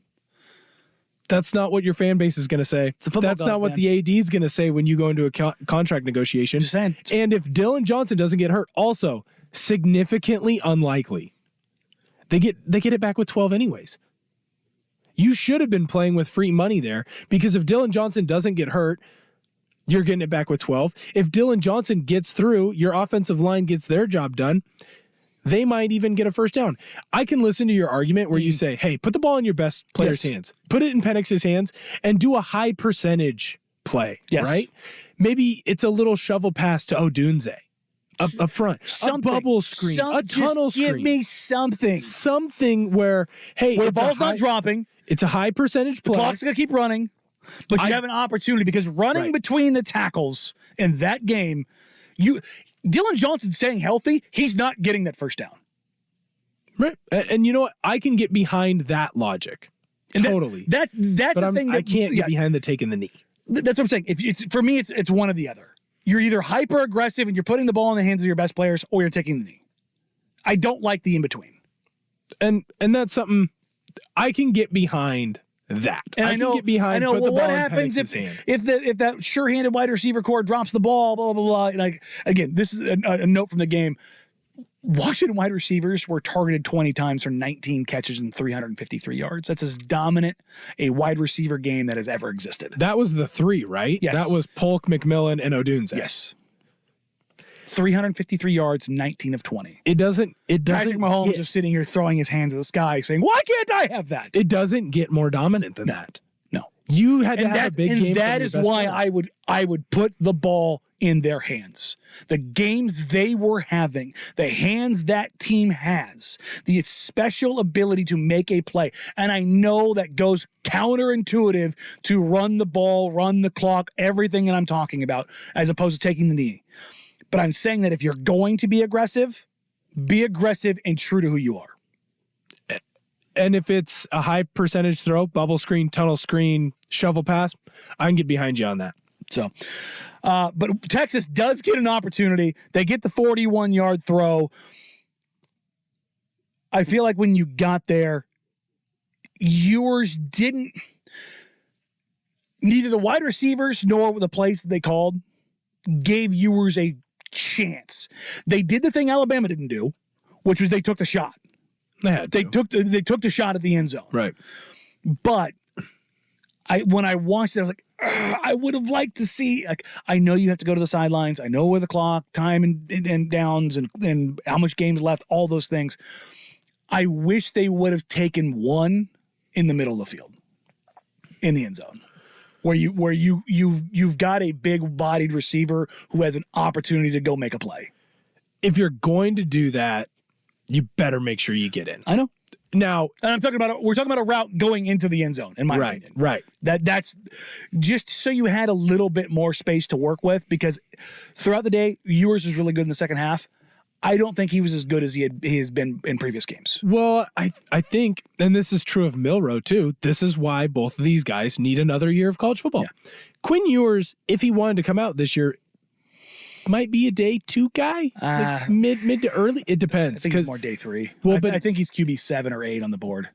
But he's young. It's fair. And he's got a strong arm. He can make all the throws and he can move. And a lot of NFL scouts love quarterbacks that can do that. And he's extremely, extremely young. Yep. But the thing about most young QBs, and you saw it with Milroe and you saw it with Ewers, and I do think Ewers is a better QB prospect. Oh, for sure. They're going to have their ups and downs. And Ewers had his ups and downs in this game. He had moments where you saw flashes of greatness. He also had moments where it was like, what are you freaking doing? And so I think at the end of the day, that's why UW was able to win this game, because they were able to take advantage of those. And they didn't have, aside from the fumble, and obviously the turnover for Texas wasn't Ewers' fault, but they didn't have that mistake. Michael Penix didn't make that mistake. None of their skill players on offense made that mistake. Ewers had moments where he had guys that were open and he couldn't put the ball on him. And it was the same thing on the final play.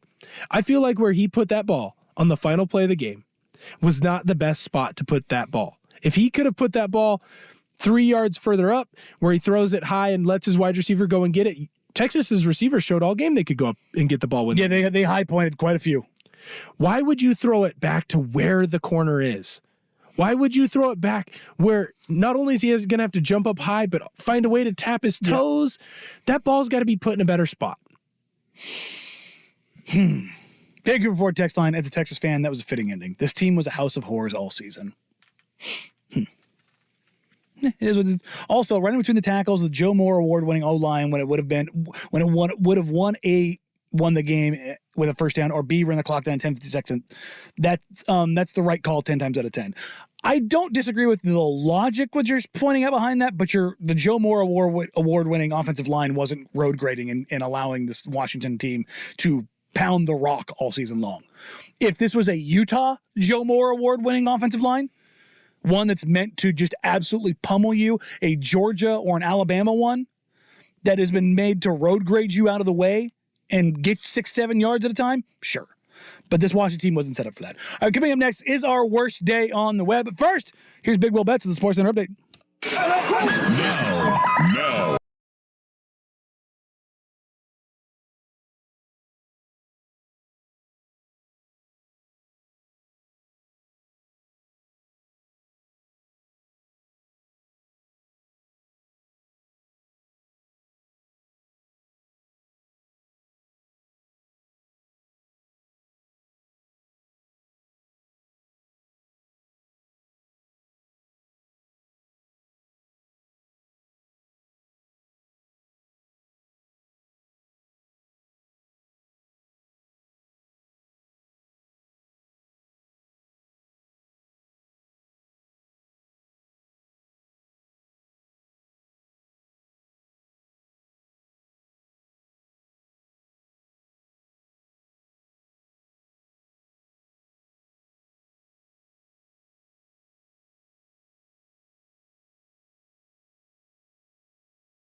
have an offensive lineman report as eligible, and we get a thick 6.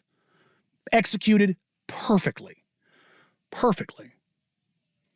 And then the third time, after much back and forth and ballyhoo, the Detroit Lions opt to go for 2 on the third opportunity and do not get it, and ultimately drop the game.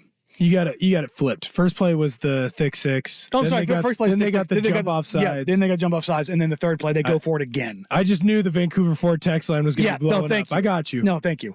But the third play for this, real quick, is I feel like you got to kick the field goal on number 3.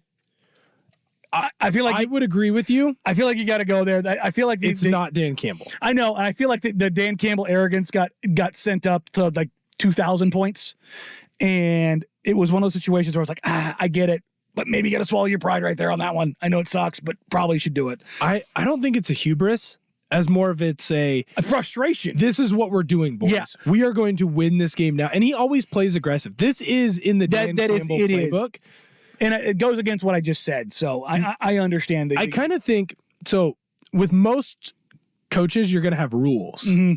Dan Campbell, you have other rules. Yes, you have other rules for sure. And I think with him, it's, if there's an opportunity to take a big risk, he's a gambler. He's the type of guy he's hitting on 16 in blackjack. You know what I mean? Like, if he has an opportunity to try and win it right now, he's going to do that. And so I think if it's any other coach, I'm right there with you, and I'm hammering them on, dude, why don't you just kick the field goal and go to OT? I don't think Dan Campbell is built for that, and I actually think it's why his players love him so much.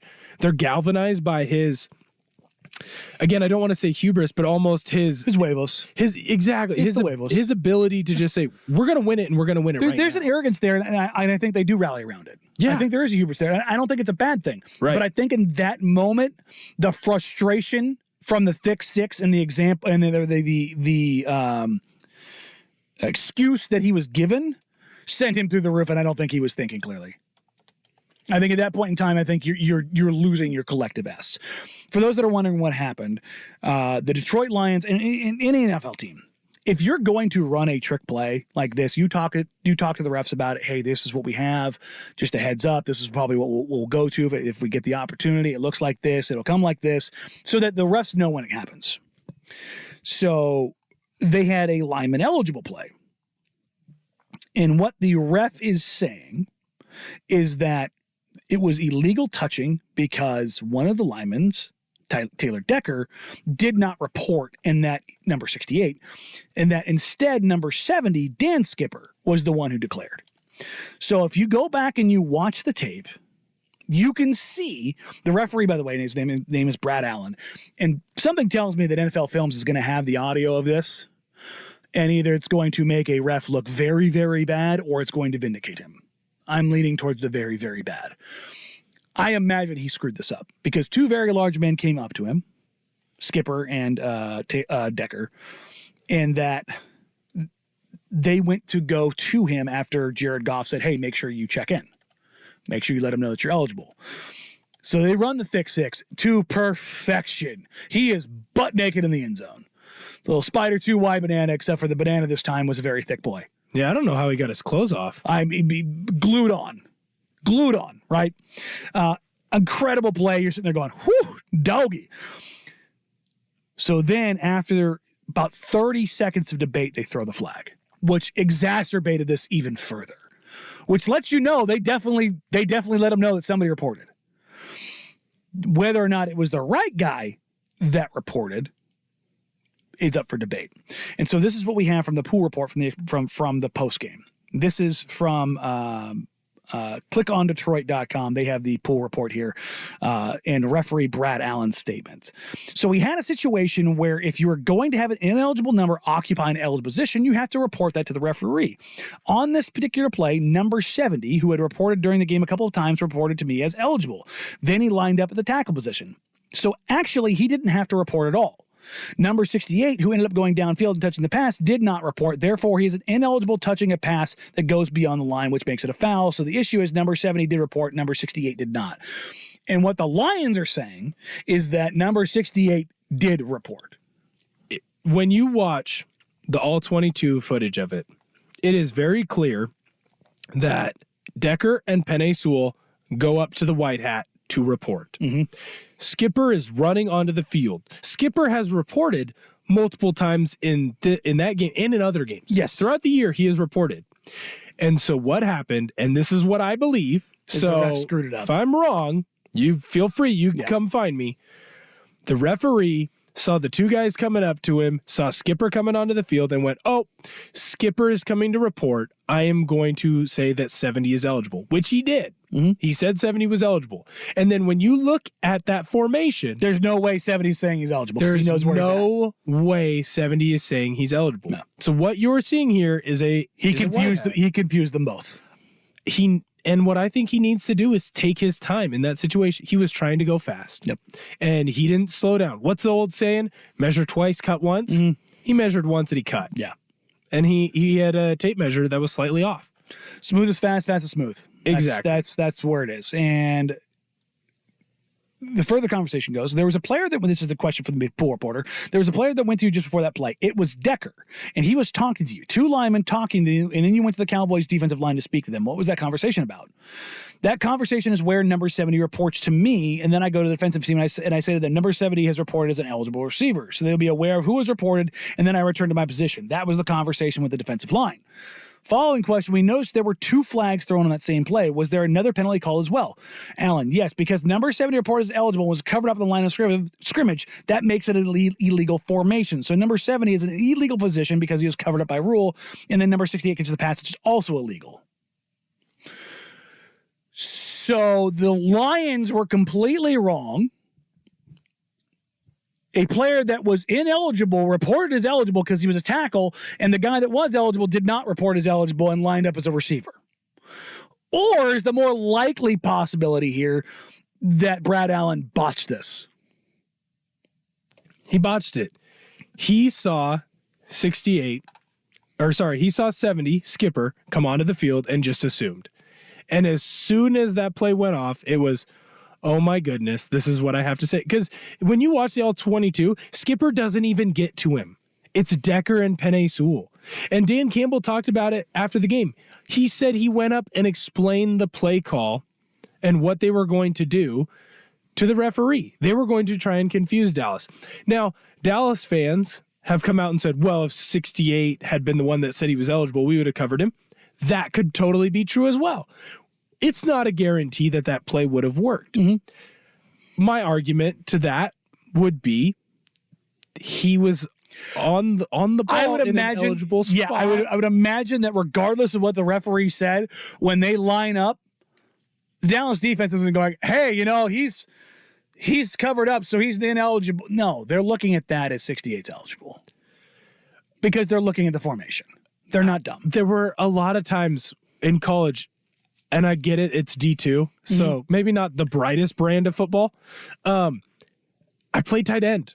I was a starting guard, and I played tight end. Do you know how many times I had a safety over me who would have me in coverage with a 74 ineligible number? It happened all the time. So, yes. They're looking at formation. They're not looking at number. It's not a guarantee. No, but they're looking at formation. They're not looking at number. Right. Well, and you know what? This crew has botched a lot of calls. There were multiple calls in that game. Schefter tweeted out they missed a tripping call that Dallas they called it on Dallas, but it really had been Aiden Hutchinson. It was Aiden Hutchinson, right? It should have been called on Detroit. So at the end of the day, if he would have called this, if he would have called this, I don't care about that. That's all so stupid. What we know is that in the end, it got botched in a call that quite literally did impact a scoring opportunity, took points off the board because, and it's not a situation of did the ref make the call? Because you can always talk about, well, if they don't call this, well, if they don't call this. This is a ref making a call that didn't exist.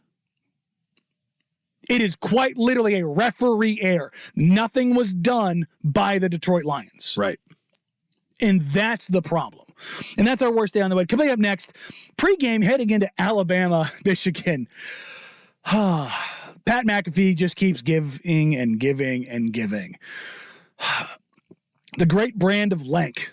We'll get to that and more coming up here on Danny and Dusty, 1080 The Fan.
the College Game Day in a way that it hasn't been there.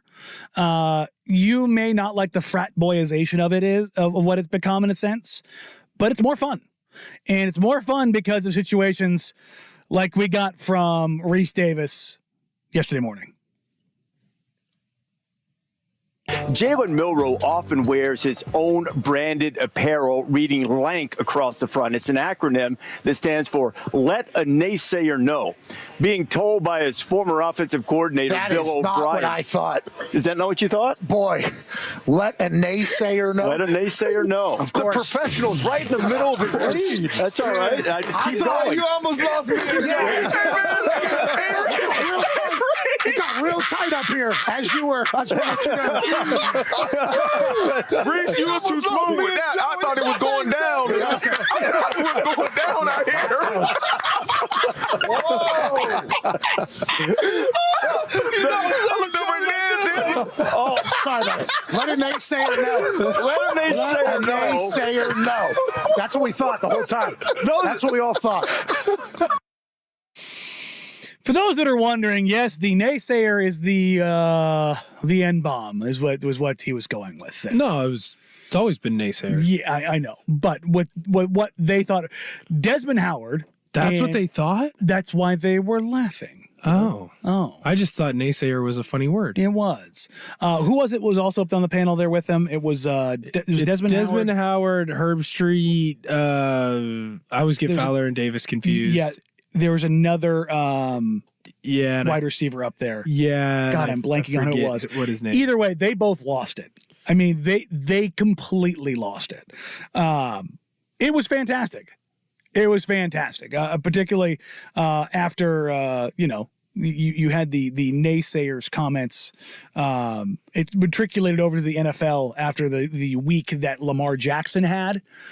And I saw a lot of it on Twitter of like, what are the naysayers saying about Lamar Jackson after this weekend?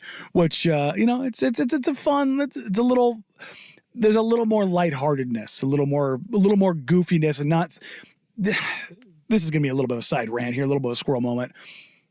I miss the days when everything wasn't so professional, where we had fun like this, where the Nike commercials back in the day weren't, or now are so serious. Everything like is some melodrama. It's just dun dun dun dun, as opposed to Kobe.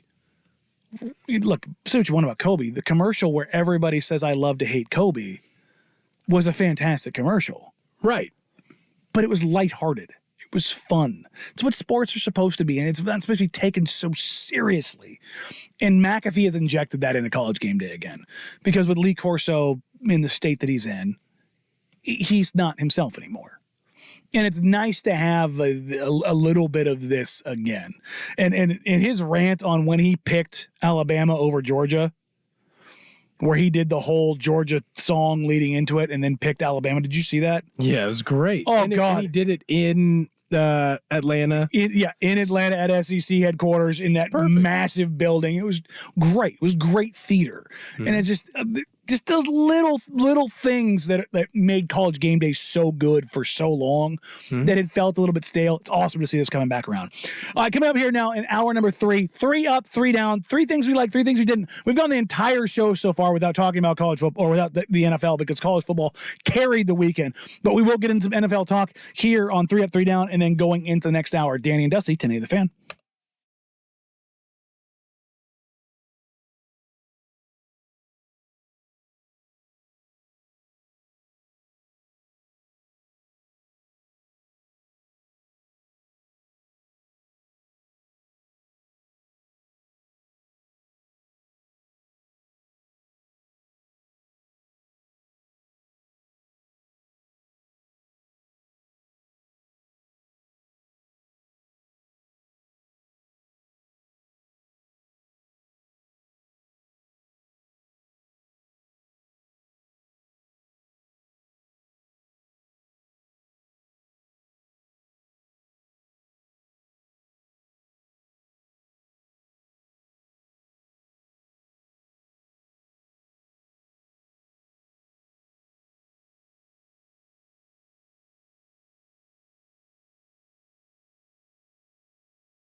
kill you solely because you just told me that you just watched Tombstone, the music playing in our bed coming in back from that break. And how the hell have you not seen that before? Well, I know you're young. It is on all of the time. So that's the thing. I don't like watching movies on like TV because you don't get the same respect. Like if it's March of the Penguins, then sure I'll watch it on network TV because that's it's what not it's supposed to be for. Like, but most things you can watch. No, I'm not watching Tombstone on like TNT or TBS. I'm watching Tombstone in its entirety on like Hulu or Max or whatever streaming service it's on. I found it over the break and I watched it and it was greatness. It was an awesome movie. Yes. It's fantastic. I should have watched it sooner. Yes. It's got Kurt Russell. Yes. And it has Clark College's own Sam Elliott. Val Kilmer. Nah. What? I mean, he is great in that movie, but Val Kilmer's fine. I will come through that glass, so help me God. You will not violate Batman? Is that why you're like big on That's Val Kilmer? Iceman. That's Doc Holliday. Yeah, I know, but yes, and he's he was iconic. He was good as Doc Holliday. No, I really not liked good. It. Fantastic. He Great. was good. Wonderful. Amazing. He did a good job. He was a quality actor in that film. He was also quality in Top Gun. But the problem is, I watch those movies after. Like I watch those movies at 24 and 26. And it's like watching Star Wars after the fact. What? You can watch Star Wars as greatness a kid. is greatness. Yeah. I didn't watch Star Wars when it first came out. You have to watch it as a kid, and then you're like, you love it. Like I like the prequels, but I like the prequels because I watched it when I was a kid. There's nothing about what you were saying that makes any sense. It was a good movie. I just told you, I really like Tombstone. I think Kurt Russell was better than Val Kilmer in that movie. Do you have any lines in your head? Well, everyone has the one, and he messed it up. What? It's supposed to be, I'm your hucklebearer, and he says, bearer. Get out. That's what he says. I'm your huckleberry. It's supposed to be hucklebearer. Get out. It's a great flick. How dare you? How dare I? What? I'm He pro didn't mess Tombstone. anything up. I'm pro Tombstone. My He goodness. messed up the line. It's supposed to be, I'm your hucklebearer, because that's what they used to call people who would carry your casket when you died back then. He said, I'm your huckleberry. It doesn't make sense. No, it does. Like Will Ferrell says, it gets the people going. No, it does. It's wrong. It's wrong. As someone who says many wrong things all the time. All right, screw it. wrong. Fire the music up. Still a great film. I liked it a lot. Let's get the 3 up, 3 down. My goodness. 3 things we liked, 3 things we didn't. Coming out of the NFL weekend that was, Dusty is not here. He did not submit his, although he did submit his picks before the games this last weekend. So we will let him off the hook for that. All right, Will, start us off. What do you got for your first up? First up, it's pretty simple. It is the New Orleans Saints. They needed this win to keep themselves alive. They go out and they win by 10 against the Buccaneers, 23-13. The Saints still might not make the playoffs, but what I think you're starting to see from New Orleans is maybe they're finding what they needed to find all along. They're finally winning games when they need to. It seems like Tampa, they'll have 2 good games and they'll have 2 bad games. They'll have 2 good games and they'll have 2 bad games. You just put yourself in a position to possibly make the playoffs. That's what you have to do. They get my first out. On the Vancouver Ford text line, you were completely wrong. Kilmer confirmed himself that it's Huckleberry. That he was supposed to say it. It's not what Screen Rant said. All right, my first up, Lamar Jackson locking up the MVP. I wanted this to not be a quarterback award, but then Lamar Jackson went and did what Lamar Jackson did. Absolutely shredding the Miami Dolphins in a manner, I shouldn't say that anything possible because it's happened in Miami quite a few times this year, right? But goes 18 of 21. The man had almost twice as many touchdowns as incompletions. 18 of 21, 321, 5 touchdowns, just bomb after bomb after bomb. Chunk yard plays, 75 yards, 35 yards, 34 yards, 33 yards, just shredding the Miami Dolphins. And like I said, locking up the MVP in what was a weird year across the board for MVP, but Lamar Jackson deservedly has gotten it done. you're going to find with a lot of my ups and a lot of my downs, they are all related towards the playoffs. My second up, I've got the Green Bay Packers 33-10 over the Vikings. They have put themselves squarely in a position where if they win, they are into the playoffs. I feel like that's a pretty good get for them. You came into the season with Love. You didn't know what you were going to get out of him. He's turned himself into a relatively serviceable quarterback. Yeah, there's going to be a lot of comparisons to Favre and to Rodgers. Don't think that those are fair. You have 2 Hall of Fame quarterbacks that preceded him. You can't just immediately then go, well, Love has to be a Hall of Fame quarterback. But he's been a very good quarterback, and I feel like as the season has gone on, he has limited a lot of his mistakes, and you've seen a lot of growth. Right now, if they win their next game, they're in the playoffs. Green Bay Packers, second up. My second up is C.J. Stroud and the Houston Texans, now 9-7. Stroud comes off fresh off getting his brain scrambled off the concussion. He is back out on the field, and he has a good game. Not a great game, a good game. Goes 24-32, 213 with a touchdown. Manages things incredibly well. Takes care of the ball against a Titans team that could only put together 3 points. The Texans defense shows up. You get a scoop score early in the game after a Houston touchdown to give them a 17-0 lead, and that was pretty much all she wrote. The Texans now 9-7 and going into the final week of the season against the Indianapolis Colts with a playoff spot on the line.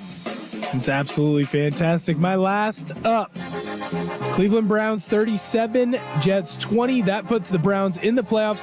But more importantly, it puts the Browns in the playoffs with a likable quarterback. The best thing that could have ever happened to Cleveland is Deshaun Watson getting hurt, finding old-ass Joe Flacco, and then having him turn back into, 2012? Joe Flacco, where all of a sudden people are questioning, is he an elite quarterback? Is this the final swan song? I love it, and I actually feel like I can root for Cleveland. Like, that's the joys of rooting for Detroit, and before they signed Deshaun Watson, was rooting for Cleveland. They've been the lovable losers forever. When you signed Deshaun Watson, now I want you to lose because he's such a piece of garbage. He's not there anymore. You've got Joe Flacco. He looks fantastic. He's absolutely dicing teams up. Love this for Cleveland. I hope they go on a big run. My final up, the Pittsburgh Steelers just don't know how to die. They pull off another win, this time defeating the Seattle Seahawks 30-23, effectively sending the Seahawks. Are they mathematically eliminated? No, they need Green Bay. They need a ton of help, right? Yeah. No, just Green Bay. Just Green Bay. Okay. They win and Green Bay loses. Okay, win and a loss. But the Steelers also need a little bit of help. But they also have a big opportunity in front of them. With the Baltimore Ravens going into last week, they are very likely going to be resting a significant amount of their personnel as they have locked up the number 1 seed. They need a win, and they need a Colts loss in order to make this happen, because the Colts hold a head-to-head tiebreaker over the Steelers in head-to-head play. It's going to get a little dicey down the stretch, but with a win, the Steelers would finish 10-7, and with a win, they have guaranteed themselves yet another winning season, their 17th straight. They refuse to lose. My first down, I'm going to stay in that same game. The Seattle Seahawks. You are at home in a place, Lumen Field, that is supposed to be one of the most difficult places to go in and beat Seattle in. You look absolutely anemic again offensively. Whenever you needed big plays, they didn't seem to come unless it was DK Metcalf going up and making a big play.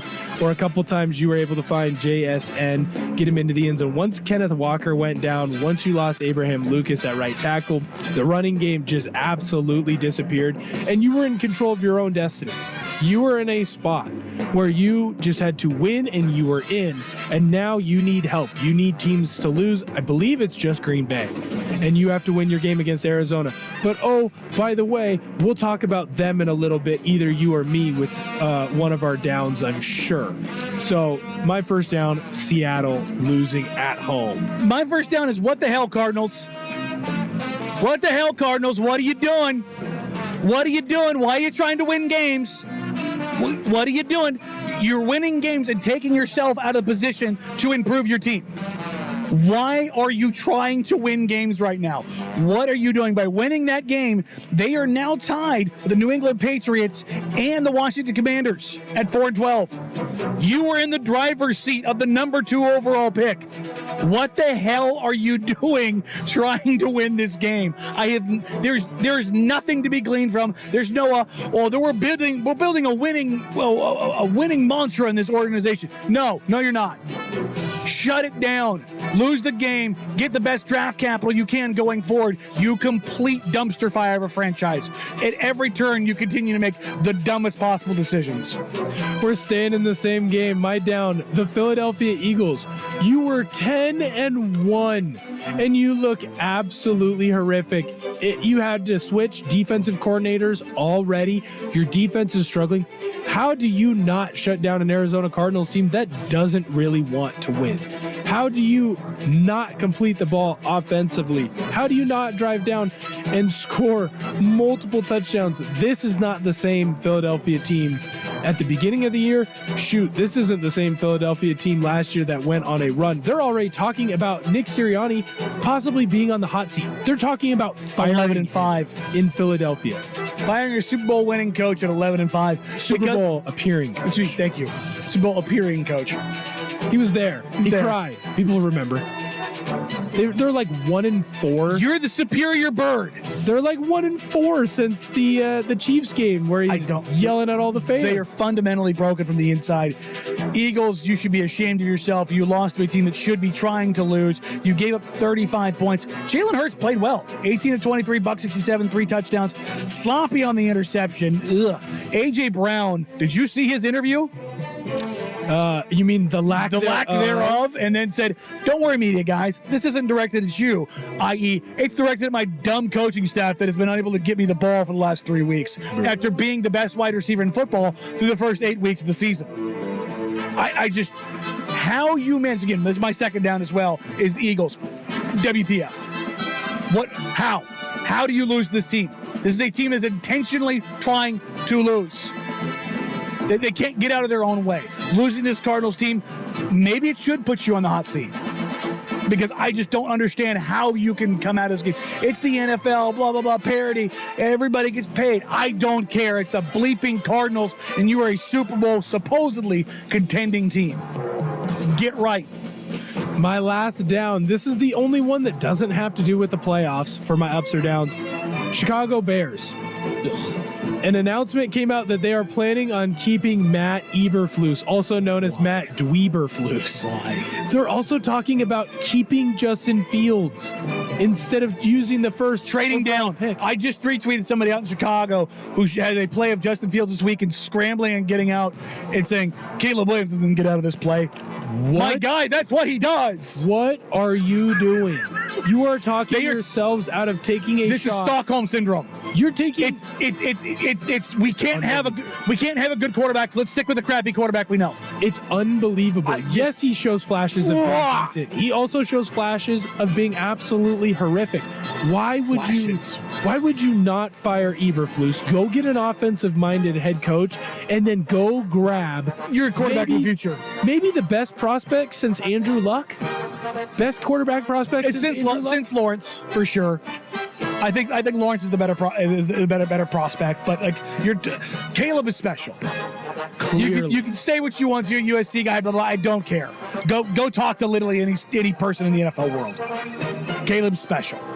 Absolutely. He does stuff that guys just can't do. You don't have the natural improvisational talent, the arm talent, the ability to put the ball where it needs to go, to keep your eyes downfield, to process reads, all of the things.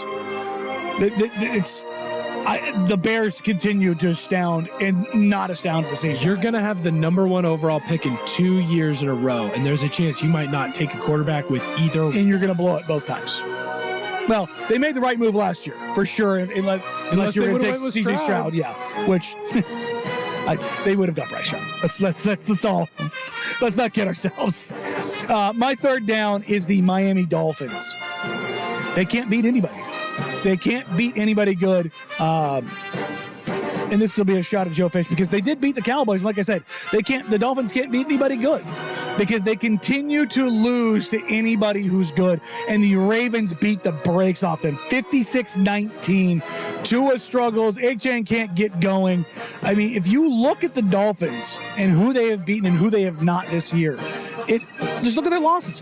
48-20, boat raced by the Bills. 31-17, the game that wasn't that close to the Eagles. 21-14, the Chiefs in an ugly game. Their other loss, 28-27 to the Titans against a bad team. They beat the Cowboys by 2 in an ugly game. And then you get boat raced again by the Ravens, and now you've got to take the Bills on next week. This Dolphins team, man, they don't make any sense. As many weapons as they have, they are fundamentally unable to get out of their own way, and I think a big portion of it is because they can't play big boy football. They're too pretty. They're too cute. Too pretty. And I love McDaniels as a coach. I love the way they scheme, but they can't win in the trenches. They can't. They on either side of the ball, they cannot dictate. And until they can, they're going to keep getting the crap kicked out of them by the teams that can. All right, that's 3 up, 3 down, 3 things we like, 3 things we didn't. Coming out of the college football weekend, that was. Coming up next, we'll take a look at where the Blazers stand. They're on a 7-game road trip, and they are in for it. Coming up next on Danny and Dusty, Today the Fan.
talk about Georgia, Florida State. Shut up, Florida State. Go away. Go away. Stay down there.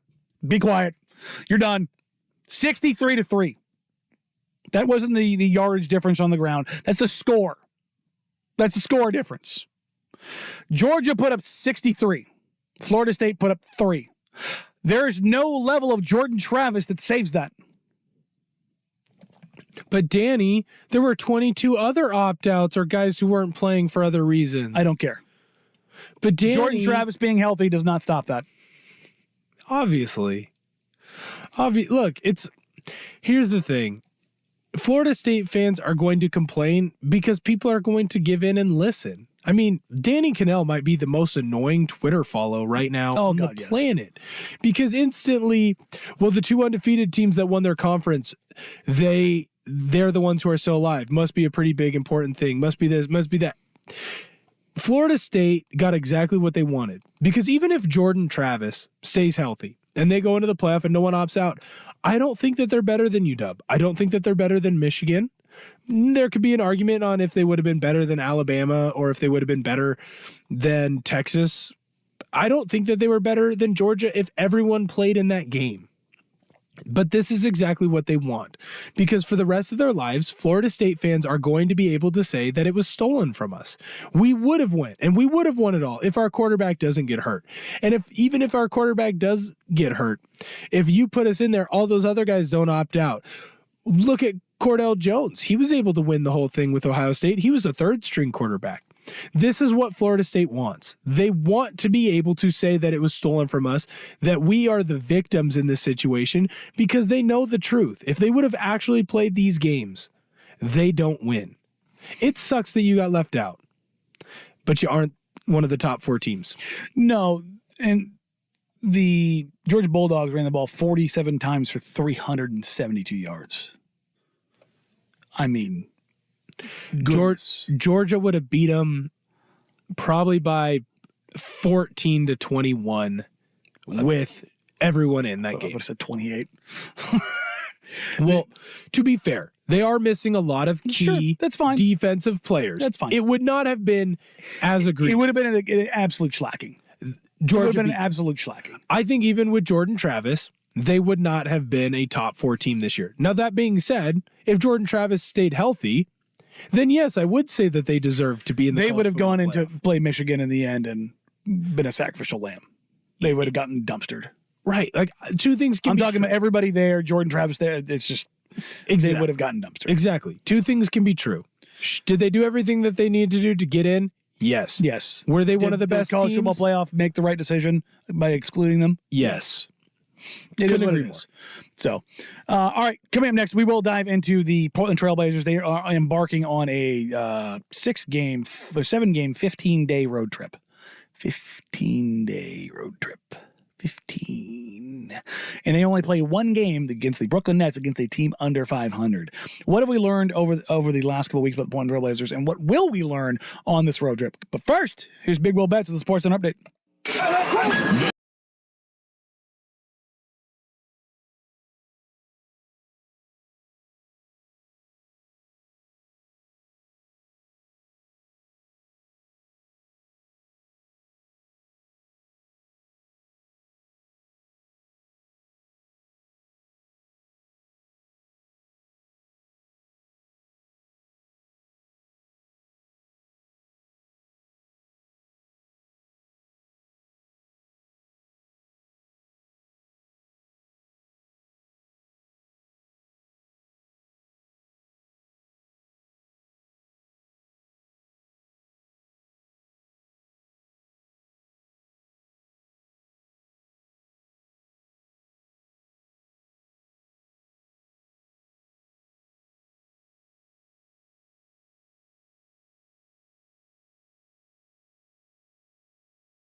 listen to Jack Ramsey's.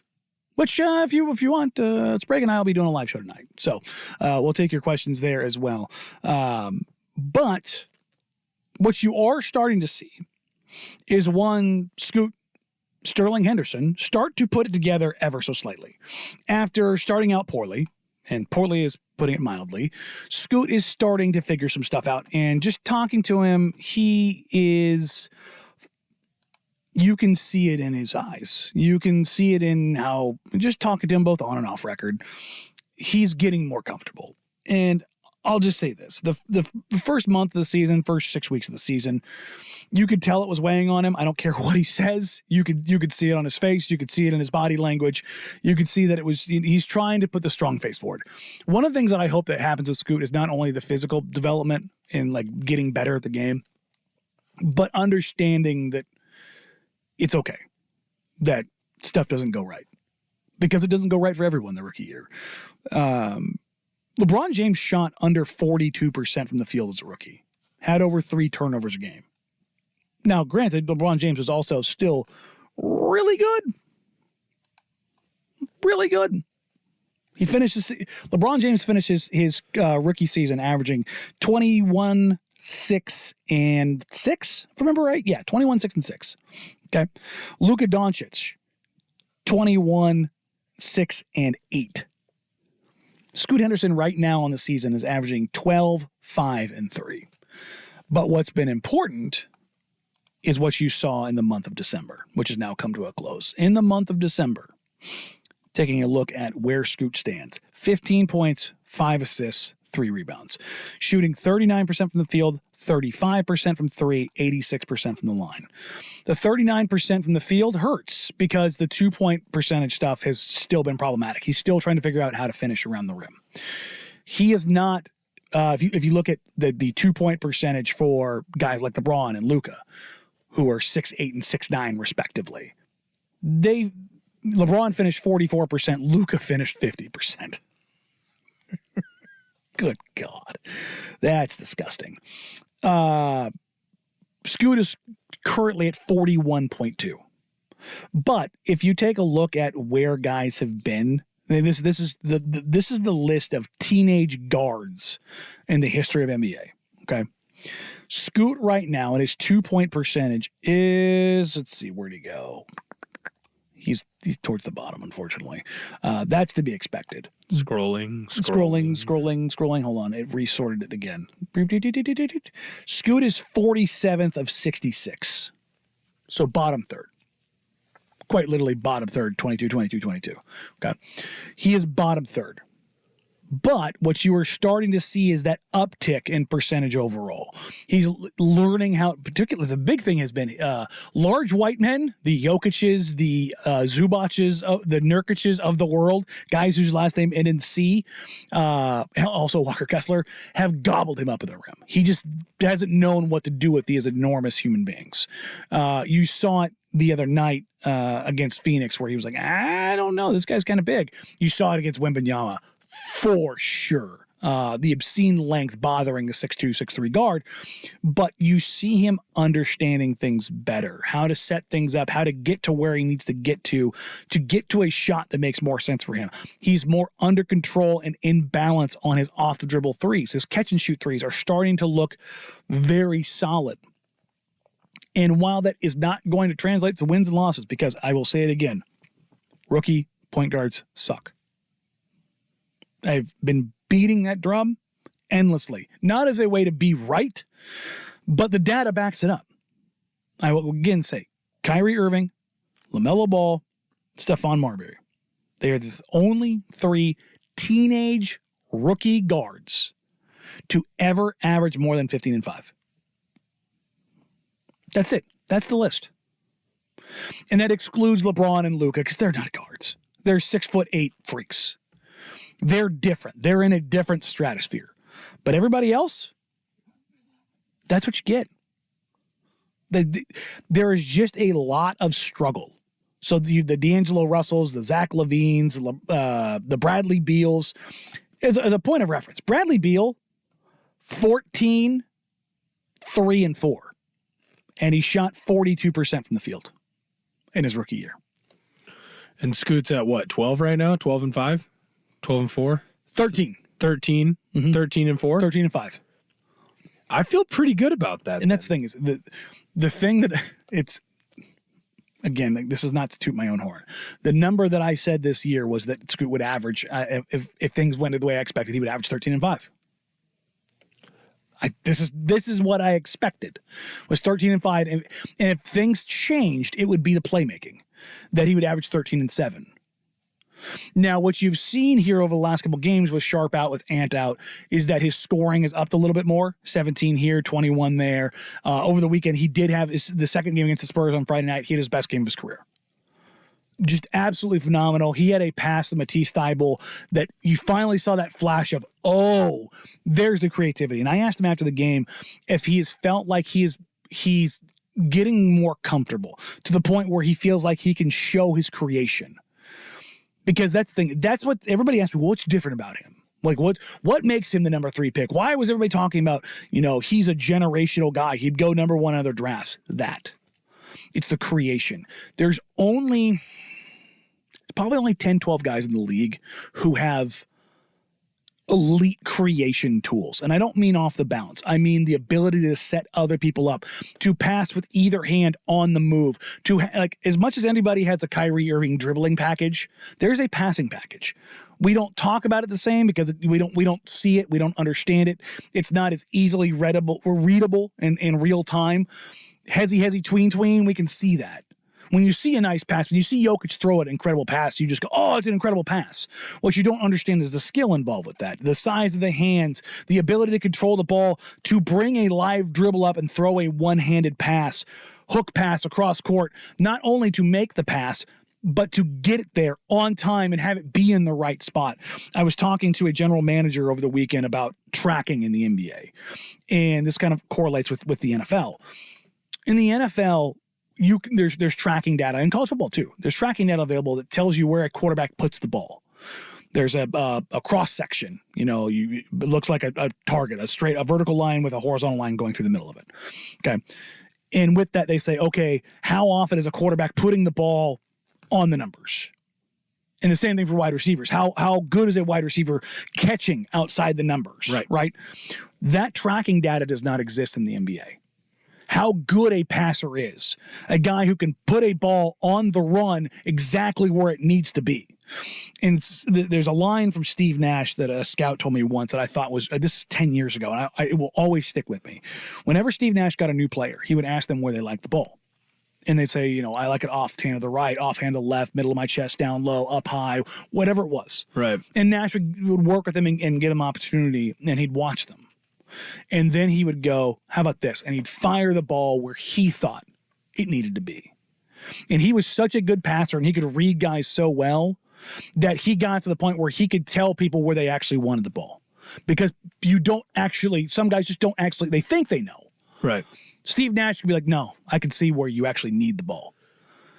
And it's just, that's the thing with Scoot, is that if you have a hope for him, is that you believe that he is a passing savant, that he has a depth of creation as a passer that is so great that will elevate him beyond what you think he can be. And I think that's what really this season is about with him, is to see if he can unlock that, and if he can, how often, how frequently, and if that can be a regular part of his game. Because LaMelo Ball is a guy who I'm not a huge fan of, but I will tell you right now, he's one of the 4 best passers in the league. Unquestionably. One of the 4 best passers in the league. Right hand, left hand, on the move, fading away, in traffic, does not matter. He can throw it inch perfect, on time, every time. Right. LeBron James, right there. Tyrese Halliburton, right now, is number 2. Jokic, number 1. Those are the guys, and if Scoot has that ability, if he can do that, if he is a truly elite passer, that's the thing I think you can take from this road trip, because they are going to get the crap kicked out of them. They are still short. Anthony Simons is still sick. If he's going to join the team, I would expect it would probably be in New York, maybe in Dallas. But if I'm leaning towards anything, it'd probably be in New York. Shaedon Sharpe looked incredibly poor last night. He's still working his way back from injury, and he just looked like he was on a slog. I saw DeAndre Ayton. He stayed back from the trip. He's not on the trip as well. I saw him working at his right knee with tendonitis. It was swollen as hell. Someone who has knee tendonitis, I get it. Yeah, I looked down and I went, oh, no, he's not playing for a bit. It sucks. He's not playing for a bit. They got to work that out. 7-footer, making sure that they don't have any actual knee issues to deal with. So he'll get that right. So they're going to be shorthanded. But what you have seen is you've seen Scoot get more chances to develop. You've seen Duop Reith, with the exception of having his back get tweaked before the San Antonio game. Hopefully he's able to get right here soon. But you've seen Ibu Baji get out there and start to show you a few things. You've seen Tumani Kamara trying to find his way opportunities. And that's what the season is about, is finding those opportunities. And last night they got the crap kicked out of them. You're not going to get the opportunities in the sense of winning games. What you are going to get is the opportunities in the sense of development. And so last night was an example of probably what's going to come on this road trip. They're probably going to go 1-6, 2-5 at best. There's an outside chance they go 0-7. Just, it's a tough trip. You got Phoenix, Dallas, home and home series in Dallas. You go to New York for 4 days where you play the Nets and the Knicks. Then you go to Oklahoma City, who may be the best team in the regular season in the NBA right now. Right. And then on back-to-back, you go from OKC to Minnesota to wrap things up. That's the number 1 and number 2 teams in the Western Conference right now. You know what, though? If you're a Blazer fan and you are looking at this season about wins, that's dumb. Right? You should be looking at this season all about growth. So for me, very much so, very dumb. I was a big pro Scoot guy.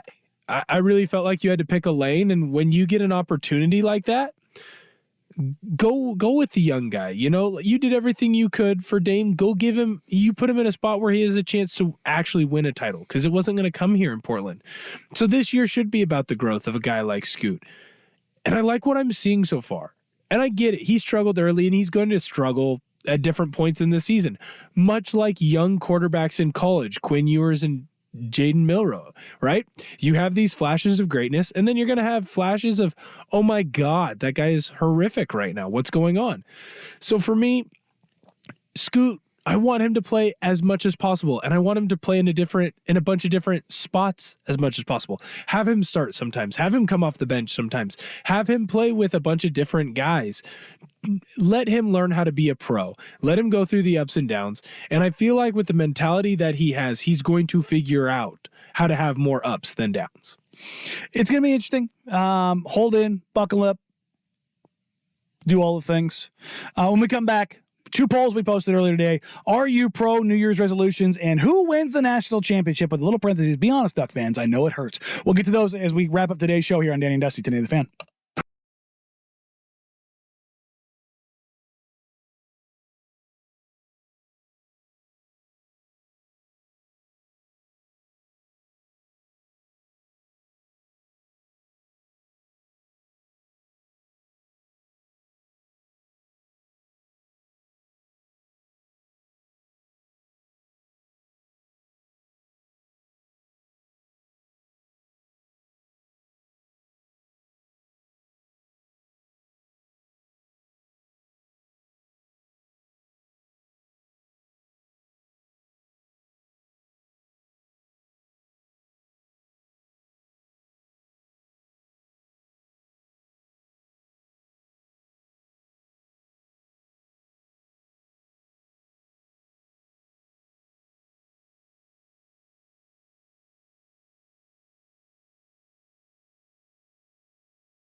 Yes or hell no.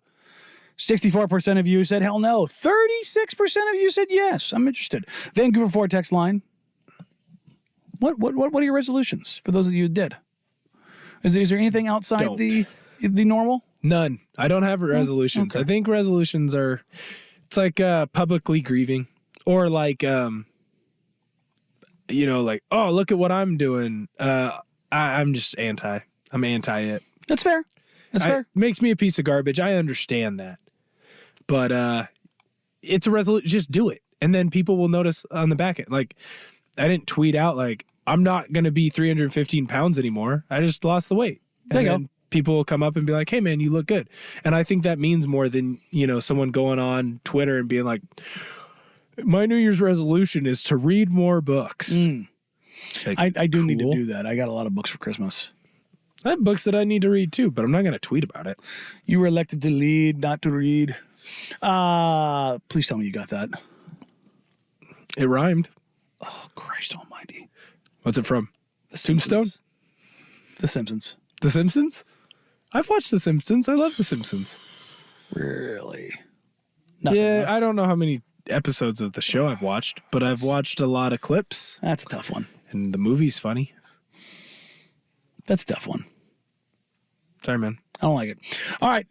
Poll number 2. Who wins the national championship? And be honest, Duck fans, I know it hurts. Washington winning the poll at 60%, Michigan at just under 40%. It's a little bit of a surprise. I figured the salty, petty Duck fan would drive that thing down.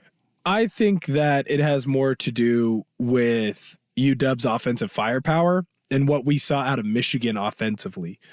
When you watch those two games, what game was more exciting? What game seemed like it had better players? It's the UW game. Because when you watch the UW game, you go, oh man, look at the throw that Penix just made. Oh, look at the catch Odunze just had. He flashed his hands late and was able to get a foot in. When you think of the Alabama-Michigan game, you're like, wow, that was a slugfest. Oh, there was this mistake here, that mistake there. But Michigan was able to run it in for a touchdown at the end and be able to win. So I think that some of that has to do with, well, one, we're in the Pacific Northwest, so there's more Husky fans here than Michigan fans. But I also think that to an average fan, when you watch what UW was able to do, not just to Texas's defense, but what they were able to do to Oregon's defense twice, what they were able to do to Utah, it seems like when they have everything clicking and everyone healthy, I don't know who beats them. I will say this. Number one, Oregon fan is very petty, and I understand it. I am not against your pettiness, but they have rolled against Washington. There was a one of those like map of the U.S. who each state was rooting for in the college football playoff, and Oregon was pulling for Texas. The state of Oregon as a poll was pulling it for Texas. It's hilarious. It's a rival. Ohio State was pulling for Alabama. Georgia was pulling for Michigan. Right. Like it was. Every one of the big rivalries was crossed. Because you're going to have to hear about it. Yeah. Like if UW wins, Oregon fan doesn't get to go, well, you had a shared national title. It doesn't count. No, exactly. Right. So you don't want Big Brother to get one over you, especially going into the Big Ten. There's some real bragging rights. If Washington goes in to the Big Ten with a national title and beats Michigan, all of a sudden, those other schools that are already in the Big Ten are looking at Oregon, Washington, USC, and UCLA and going, oh no. Well, they should have been doing that from beforehand. Why? Because they have competent quarterback play. Yeah, that's still going to be the funny thing for me.